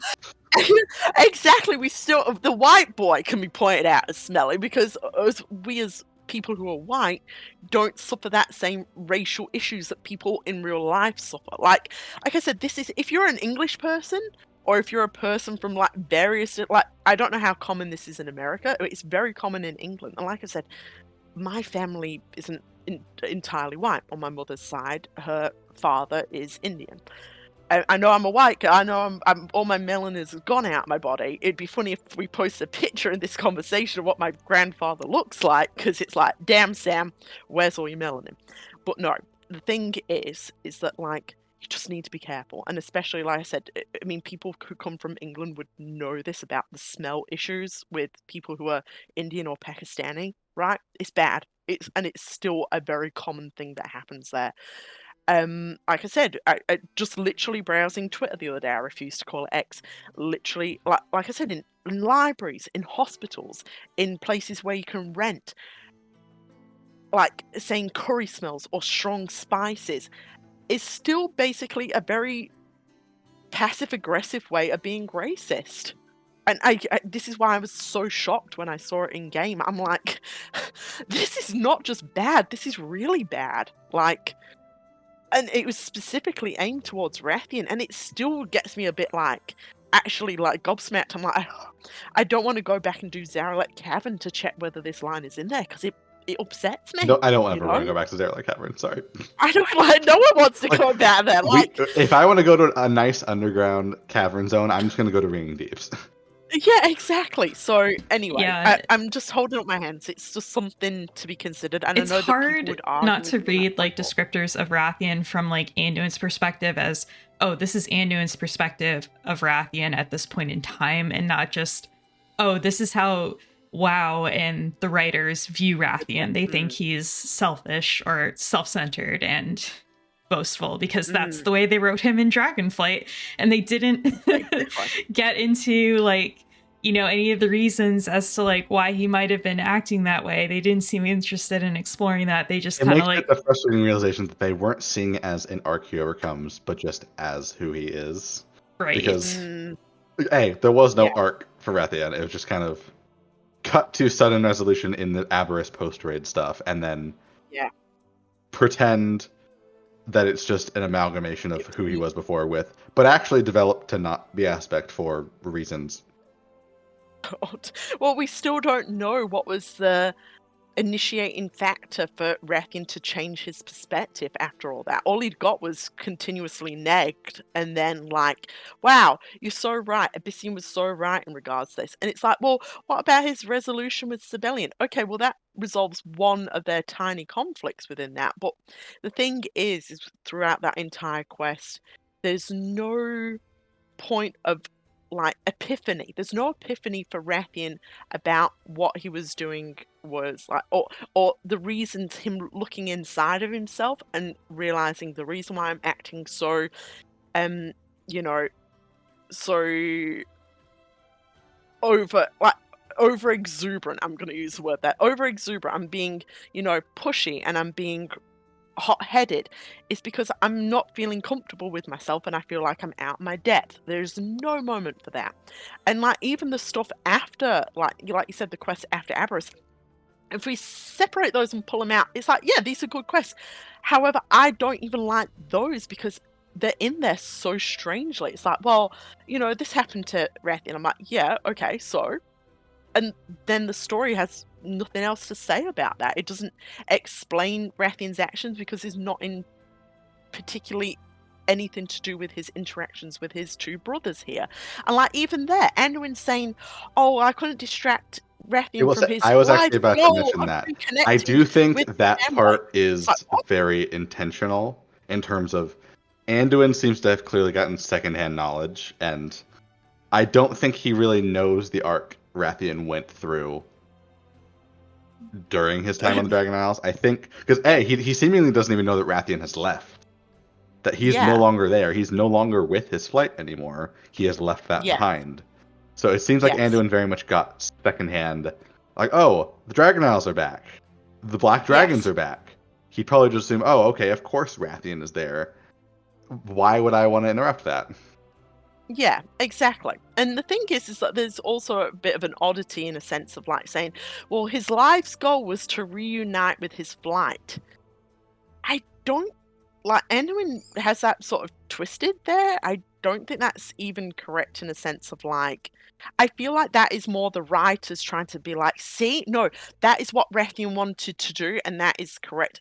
Like, but if you look back at Rathian's character, we know what Rathian's goal was from BFA and Mr. Pandaria. It wasn't to reunite with his flight, it was to leave a better legacy for the flight through his own actions. Whether there was any black dragons there or not to share that with him was basically negligible, basically, because he'd already reunited with Abyssian, and we saw the good little interaction with Abyssian in BFA. So saying that Rathian's just keen on having a family, Anduin probably does not know who Abyssian is. Yeah, he probably doesn't know who Abyssian is. How does he even know that there's black dragons there other than maybe what Shaw has told it? it's so strange. It feels like the writers trying to legitimize what they wrote for Rathian in Dragonflight, and it has a weird dissonance with me because, like I said, I thought Rathian's whole plot in Dragonflight was bad. So essentially, it feels like the writers are trying to confirm that, yes, no, Rathian's whole goal of living was to reunite with his flight. And like I said, through their mangling of the idea of legacy in Dragonflight, it turns into what Rathian is owed, rather than Rathian in BFA very clearly stating, through my own actions, I wanted to leave something good behind for, other black dragons, or at least create something good for other black dragons, right? So it's like, no, the legacy is what he wanted to inherit. It's like, and then that melds in so poorly with Anduin saying here, like, oh my god, yeah, it was his life's goal to reconnect with his flight. It's like, okay, maybe they'll have a bit in the future where Rathian's like, oh, well, that, even though it's my home, technically, it's not really my home. My home is like helping the mortals of Azeroth. It's other people on Azeroth, but they're not at that point. So this feels really, it feels like they're trying to reiterate that Dragonflight was a good thing for Rathian, when and I was probably well, I was restating my points on Twitter the other day about, like, people were saying in, like, some of my comments on my thread that I was doing, I said that it was regressive for Rathian's character in Dragonflight because he learns nothing, he reflects on none of his actions, he gets berated by the people around him, he gets belittled by the people around him. Then all of a sudden he comes to an epiphany. And it's really undeserved, and it was really unsatisfying. I did not enjoy it. It's very funny. The only real development him and Civilian got was Civilian going, well, I might have made you feel like you were a worthless piece of shit. And if I did, I'm sorry. I'm sorry, Rathian. And Rathian's like, no, it's okay. Right, and like I said, this dissonance between those early quests and the bits after the raid, I was like, I wish I could be enjoying these in a better surround, but I'm not in the headspace to enjoy these. These are wasted. This sort of conversation. I think we can go very circular with Rathian for quite a lot longer, but I will say, oh yes, I think at some point there will be a reunion. Whether or not that happens soon is up for debate, but it will happen at some point. Yes. I do think there will be an apology there from Anduin. It's just, it's the question of how good will that be? How soon will it be? Will it be? Theron is also there and awkwardly looking at it. Really awkward in front of other people again. All the other characters this expansion. Also, the other thing is that what will Anduin be apologizing about? Will it be like, oh, sorry I hit you?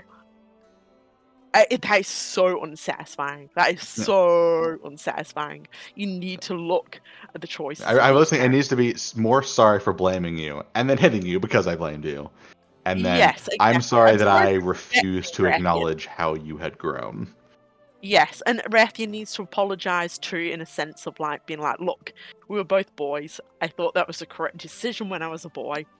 And I hope that my actions since then have at least, shown that I'm willing to change in regards to that. That's good. That's a nice, equitable sort of like review of their actions. It's like, look, I've done this, so let me apologize again. And Anduin's like, no, let me apologize for my projections on you here and me just like blaming you for things that were outside of control and understanding like the perspective that this all came from. I'm holding up a finger here now too. I'm putting aside my whinges about Dragonflight, or else I'd go into another like hearty rant, and we've already touched on that.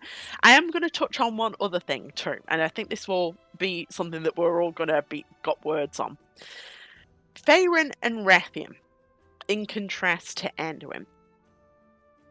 I know that here they're trying to be like, Faerun's boisterous. Faerun runs off. Like she's a bit of a hothead. She's boisterous. She doesn't respect the man.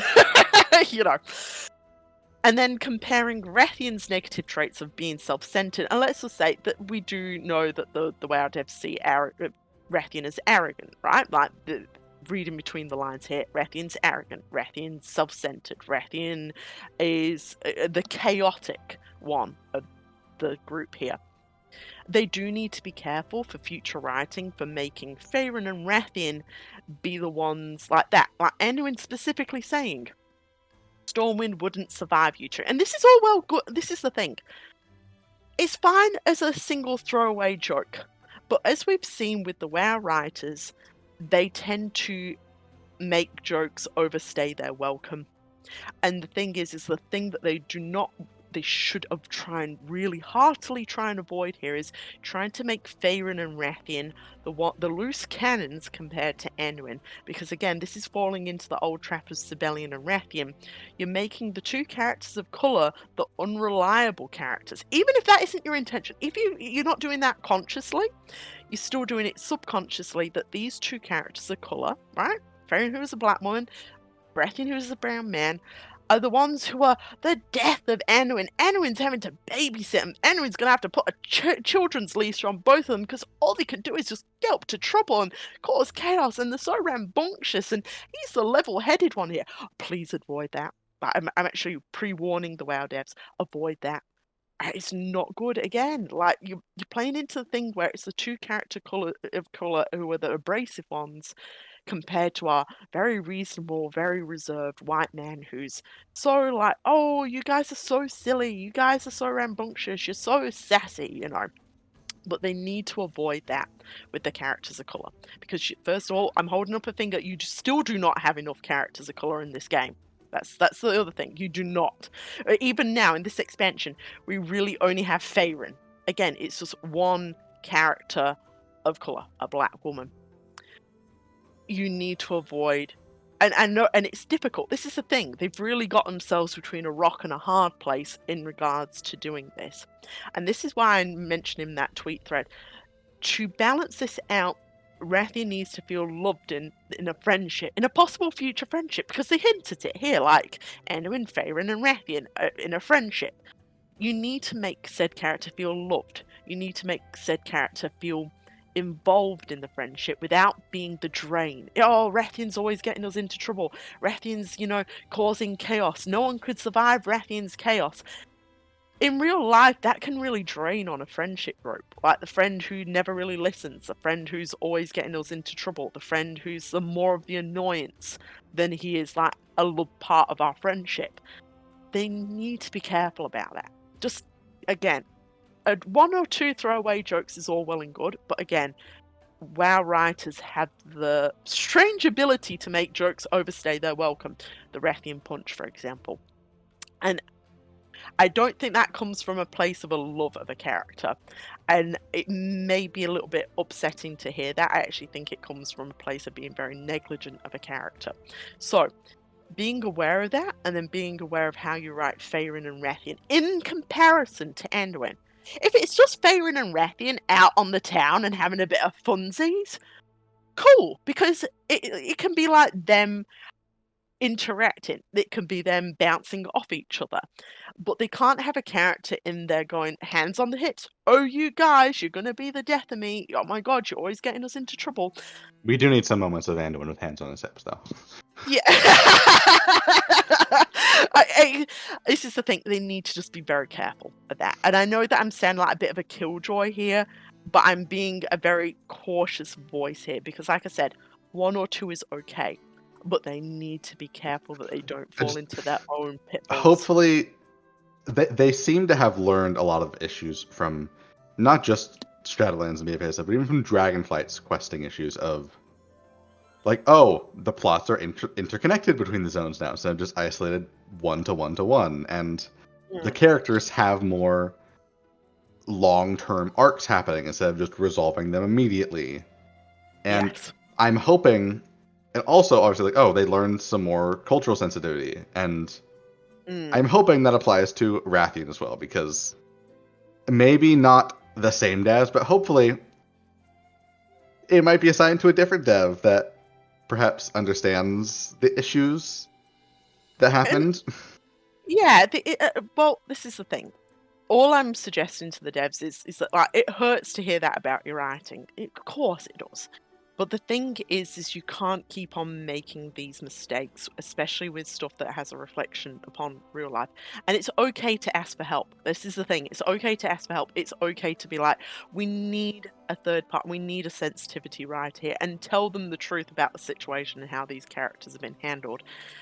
I mean, like take me talking about this. I've learned this over very many long years, and especially in my like employment, and especially my sort of like position in my employment. Like the thing is that like I need to always have a certain awareness in regards to clients and stuff, especially being a defense lawyer, and how my bias is playing into it. And the thing is that this is the other thing. When we as people who are white, we never stop being racist. That's the thing. That's the horrible truth. We never stop being racist because our systematic racism is so ingrained into culture. It's just something that we have to deal with. However, we can learn from mistakes in regards to that, and it's a lot to do with being humble and being like, okay, so I fucked up there. I'm going to really try and make some sort of amends in regards to that. And like, we're not always going to get it right. We're not always going to get it right. That's where we can rely on other people. That's the important thing. I hope that War Within's plot often tells us that too. And it's the same with understanding other people too, and not thinking that writing that is like, see, I fixed it all now, not racist. Unfortunately, we never get to that point in life, and it's a very scary proposition for a lot of people. But the thing is, that's the truth of the world. We never really stop that. It's just a manner of just continuously learning. Racism isn't a point of tokens where you just immediately like someday you engage enough tokens that you're not racist anymore, and you can never be racist again. Or nor can it be like a trading token system. Like I said, like, oh, we haven't been racist in Faerun's writing, so we can be lackadaisy Rathians, right, gang? No. It needs a consistent sort of review of these characters. And like I said, it's tough. It ain't bloody easy, you know? And especially putting aside biases and understanding when you may have fucked up. And realising that, like, it's like, wow, yes, that was definitely racist what I did there. And the thing is, it's like, that isn't something scary. That shouldn't be scary for people to admit. Like, it's just straight up like, yes, I did that. Okay, how can we fix it so I don't do that shit again? And I'm doing a little finger wiggle, like, teaching myself a lesson. Let's grow. Babe, let's research. It's not scary. It's just a learning lesson. And like I said, and then you have like, for example, like me, I'm no expert, but at least I have some foresight in regards to what could happen with Faerun and Rathian here. And like I said, it's treating them as the more chaotic characters to the level-headed white man. And of course, he's level-headed. He's a white guy. But it shouldn't become distinctly clear that they're playing this joke repeatedly. Each one of these characters should play their own strengths in a friendship. Faerun is the fighter. Anduin is the healer. Rathian is the brains. Because let's be honest, that was one thing that was severely forgotten in Dragonflight. Rathian is very, very intelligent, and he does like researching.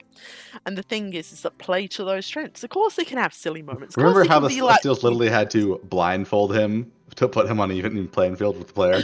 Because he's that, despite not being as strong as the player, he is that good at being able to outsmart the player. Exactly. And the thing is that like, and the thing is that often Rathian's intelligence often interacts. Like, this is the thing where actually one of Rathian's flaws is Rathian's intelligence sometimes gets in the way of Rathian's emotional strengths. And that's the thing, like, you'll think more logically rather than thinking. That was one of the things in a lot of the stuff in Mists of Pandaria is his intelligence made him sometimes overestimate himself, but also made him underestimate the small scale empathy needed. He was thinking much more macro scale and not really thinking about the effects of his actions in the immediate term as much. Yes, exactly. But he's also had growth since then, and that was very much reflected in Battle for Azeroth, at least. Battle for Azeroth. And it's a shame that Rathian has not been in an expansion since. Oh. But let's hope for the future. And like I said, I think that what I'm saying here with Dragonflight is a perfect example of me saying to the devs, you let your jokes carry you away. It's all fun to have like a few referential memes and a few quests, and it's like, haha, silly time. But you can't have that for a major plot and a character who does need a certain sensitivity when writing them. They went too far with their jokes. And like I said, I think that might be rough for the devs here. I certainly was like, hey devs, hey, look at me, gives them the middle finger. But you're gonna get that when you fuck up. And the thing is that it's like really, like I said, hopefully they've gone and removed that smell line from like Dragonflight, but who knows? It really depends on them how they approach that in the future. And like I said, all we can do is give them warnings, basically, whether they listen to that or not, you know. But I am warning about how they may write Faerun and Rathian. I mean, we're already going to get homophobia, right? Like, that's a given. Like, me just one piece of art the other day, I've already got someone saying, oh my god, Faerun and Anduin. I'm like, well, good, they need their beard. Unfortunately, my ass is like, time to be homosexual. Oh. My silly gay humor here, but like that, we're already going to face a homophobia from it, but at least try and avoid in game the racism aspect. So just be thoughtful in how you write their friendship in the future, because like I said, I think they would be genuinely great friends. And like I said, Faerun and Rathian would be an absolutely amazing bounce off of each other, may I just say. I think they'd actually be rather brilliant writing them together, both the doer and the plotter together. So like I said, shenanigans abound with both of them. And like I said, and each one of these friends should be able to talk to the other without the other person being there. That's the strength of a friendship. Like, you can divvy up these three people and each one of them has a good relationship to the other without needing the third party there as well. However, they like spending time together as the three of them, and that is just as enjoyable as them doing things that are one-on-one. It's good. It's nice. Like I said, I think there has been a very, very big void in World of Warcraft for a very long time with friendship. So actually having that is a huge positive. But I'm putting up my hand again. Please remember those aspects in regards to that. And like I said, it's very, very nuanced. And Blizzard needs to once again say, hold up on the jokes. When a joke's appropriate, and when are we letting a joke overstay? And not only that, but jokes are almost a gateway for sort of biases to come out. Like I said, it's old Schrodinger's joke in regards to what's appropriate or not. I'm going to make this joke. Oh, and then I'm going to test how much, like strange bias I can put into it. Don't do that. Just a genuine love between these characters is the important thing. You want friends to love each other. Yeah. Do it. Yeah, exactly. Like it's like friendship 101. These people should love each other.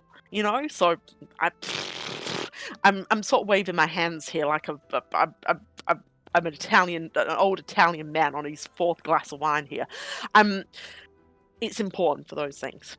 Each character should be able to interact with the other on their own basis. All three of them should come together and be able to enjoy each other's company and feel loved and respected in said relationship.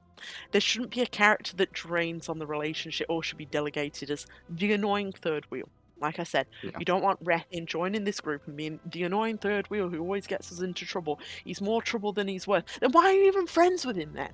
That's what I'm like, why even be friends then? You're already breaking up this friendship before it even starts by even implying that. You need these people to have a good rapport with each other, and you'll see how that reflects in how your players then interact with these characters. Because good friends in game, people will be like, fuck yes, and doing a little punch. Like, you always got a few like people who whinge about it and stuff, but on average, people enjoy friendships in games. I mean, look at the Final Fantasy 14 bunch. People love when those characters interact. They're like, yes, and you see it on social media and stuff. Like, and you can tell there's a love between those characters, and they accept each other's flaws, and the flaws aren't overstated. And when there is like a flaw, right, that a character engages with, it's usually dealt with like with a thoughtful plot in regards to that too. Like let's take Alphino's, sort of stubborn-headedness in regards to being like a leader and stuff. That has its own plot point. In His friends aren't just going, "Yeah, you're a fucking shithead. Yeah, you're terrible at this." yeah, exactly. They're not just like degrading him. It's actually discussed and examined within a storyline. It's good. That's the good way of handling these things. So I anyway, think, yeah, I think there's my amateur opinion. very long stuff of saying, hopefully, whenever these two/these three do reunite / come together and meet each other at some point, it is handled with grace. Do you have any other Yes. thoughts, Sil, or should we bring our quest finally to a close? No, I think you guys kind of like said everything that I wanted to say. Yeah, like I kind of hope that if Farron, Anduin, and Rathian do all kind of meet, it's not just used as another opportunity to showcase how poor of a character, how bad Rathian is in comparison to how good Farron and Anduin are. So that's like the only thing that I think I could hope for with something like that. I would like to see Farron and Rathian be friends, actually. I think that would be really cute since she's so excited to like meet a dragon and things like that. On their own terms. Yeah, like you said, Sil, there should be stuff with just Farron and Rathian with Anduin not involved. And they shouldn't be like, hey, where's Anduin? We can't wait for Anduin to be back in this group. Anduin, right? Farron and Rathian should like each other too. Right, exactly. And this is the dodgy thing that the devs have to hear from me, the horse's own mouth. Anduin and Rathian should like spending time with each other just as a pair as well. And that is a thing that they're going to have to get used to if they want these three to be friends. That Anduin and Rathian are going to And have to also, do things let Rathian show up more than every other expansion, so he can actually consistently be a part of the friend group. Dear Lord, yes, exactly. You can't disappear for huge amounts of time and then just go, well, we're three friends, but our third friend is never here, so that just makes it useful for us to be like, we're just going to say that we like Rathian, but we're never going to see it on screen. That's another thing you have to them saying, oh, gee, that Rathian, he's great, is rather than, oh, gee, that Rathian, he sucks. Yeah, exactly. And this is, like I said, the devs need to really be careful with all of this. You can see all the pitfalls here. We've lined out all the lined it pitfalls up very much in depth. Yeah, so it's something that they need to consider here, and I'm just worried. I do want to say just like two little things that I really liked.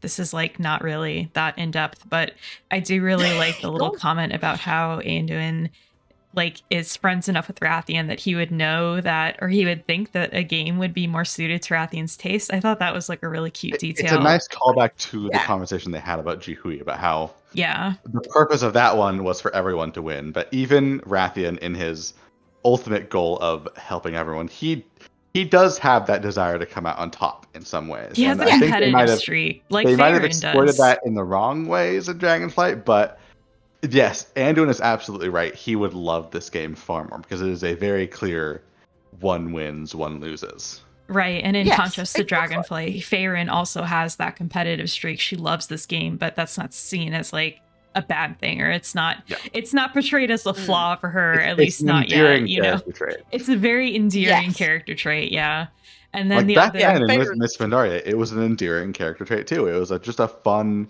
contrast of the two princes' personalities back then. It wasn't an indictment of his character. Right, exactly. Yes, I think that's a good way of putting like all of Rathian's traits were an indictment in Dragonflight, and very few were seen as like a good things, like a competitiveness, a willing to lead, a willing to take chances on stuff. That was hopefully next time when Anduin meets with Rathian again, he can mention more of his virtues in his apology. Like, I realize you are this and you are that. You are not just the self-centered, emotionless person I thought you were. Yeah. Also, you have beautiful eyes. Okay. On that note, do we want to finally end the quest? Yes, I think so. I think we're ready. Yeah, let's round it up. Okay, Anduin, it's time we get going. Okay. I should be getting back to my post. Thank you both for this. says Faerun. And Anduin says, I think I needed that too. Yay! Well, the thing is that, like, despite all of my, like I said, we're just being cautious. I'm not trying to be a hater. I'm trying to give a good caution to the devs, because, like I said, as much as devs seem to think that, you know, like, oh, you guys don't make video games, so you don't know any of this. All three of us have unique perspectives here. And I'm going to say this, as a lawyer, don't underestimate your clients. Don't underestimate, like, the people that engage with the services that you provide, because you are providing a game. It's a media, it's a form of media, but don't underestimate the people that you engage with, basically. It's very important to consider different voices. And sometimes it hurts to hear those voices. And sometimes, you know what? People are mean to you with feedback. I've certainly had mean feedback. I will argue I've had much worse feedback than video games devs will ever hear. I've had some bad stuff, because obviously I deal with people who are criminals, right? Oh, but people in STEM, they love to fucking tear you apart when you're you got the worst thing is you guys are in STEM. You got to deal with nerds. Those guys, like you said, cutthroat. Am I saying cutthroat? Like, here's the joke. We all hear bad stuff when we do jobs, right? Like, we all hear criticisms. We all hear stuff like that. But you need to take a step back and listen to sometimes, because people have very good insight. Like, it's better to not undersell people or try and, like, dismiss people's opinion of stuff and just be like, well, they're just this because of biases. I'm pointing right now. You too, devs, have biases. And the more that you see that in regards to your work, the better it is. The easier it is to get over it. The more you start realizing those biases exist, the easier it is to basically come to peace with that and start an adventure of learning. And like I said, hopefully learning is done with both Faerun and Rathian in regards to future stuff. So like I said, don't push Rathian off to the side. Don't, like, have him as, like, the third party that never turns up. Don't make him and Faerun the constant clowns in the group, while Anduin is the constant voice of reason. You know, have them love each other, genuinely love each other, and respect each other's both talents and understand each other's flaws. You know, like, and that comes to actually giving Anduin some very clear flaws, which you need to consider for future references. You need to really look at what flaws Anduin could have. Like I've said before, Nothing like, else. It would be nice if, in the future story, even if they didn't do it the best in Dragonflight, have the fact that Rathian is post-daddy trauma allow him to inform Anduin's present daddy trauma. Post and present daddy issues. And you know what? I'm going to tell you something horrible. Faerun has daddy issues too. Yes. She has mommy and daddy issues. Oh no. So they're a gang together. They already have so much to talk about here. Do you want to turn it in now? Turning in. Okay. Here we go. I hope you found that relaxing too. Character name. I didn't realize how much we all needed a break. There we go. Hell yeah. Deserves a chance. Complete rest at last. You're telling me rest at last. Okay, Faerun says you two better make time to come and play with me again. And Anduin says next time we could play a game that I learned in Pandaria, Faerun. Do you have a box on you, Anduin? Like, does he have an actual game system? Because I don't think anyone. Maybe some Pandarians. Do you have games on your phone, Anduin? You have games on your phone, Anduin? There we go. But Faerun's excited to play some. She's like, again, hell yeah. Ending it on a mention of Rathian is, I think, more indication that, yes, that's something that will be followed up on in future. Oh, yeah. Like, and I totally agree. In general, I was really surprised that they thought to include him at all. Like, I really wasn't expecting something like this. And I think despite my skepticism and my paranoia and my, like, unwillingness to trust Blizzard after the mess that was Rathian's character in Dragonflight, I did really enjoy the mentions of Rathian in that, and, like, the Anduin's kind of what's the word? Reflection. Thank you. Yes, that's the word I was looking for. Reflection on him. So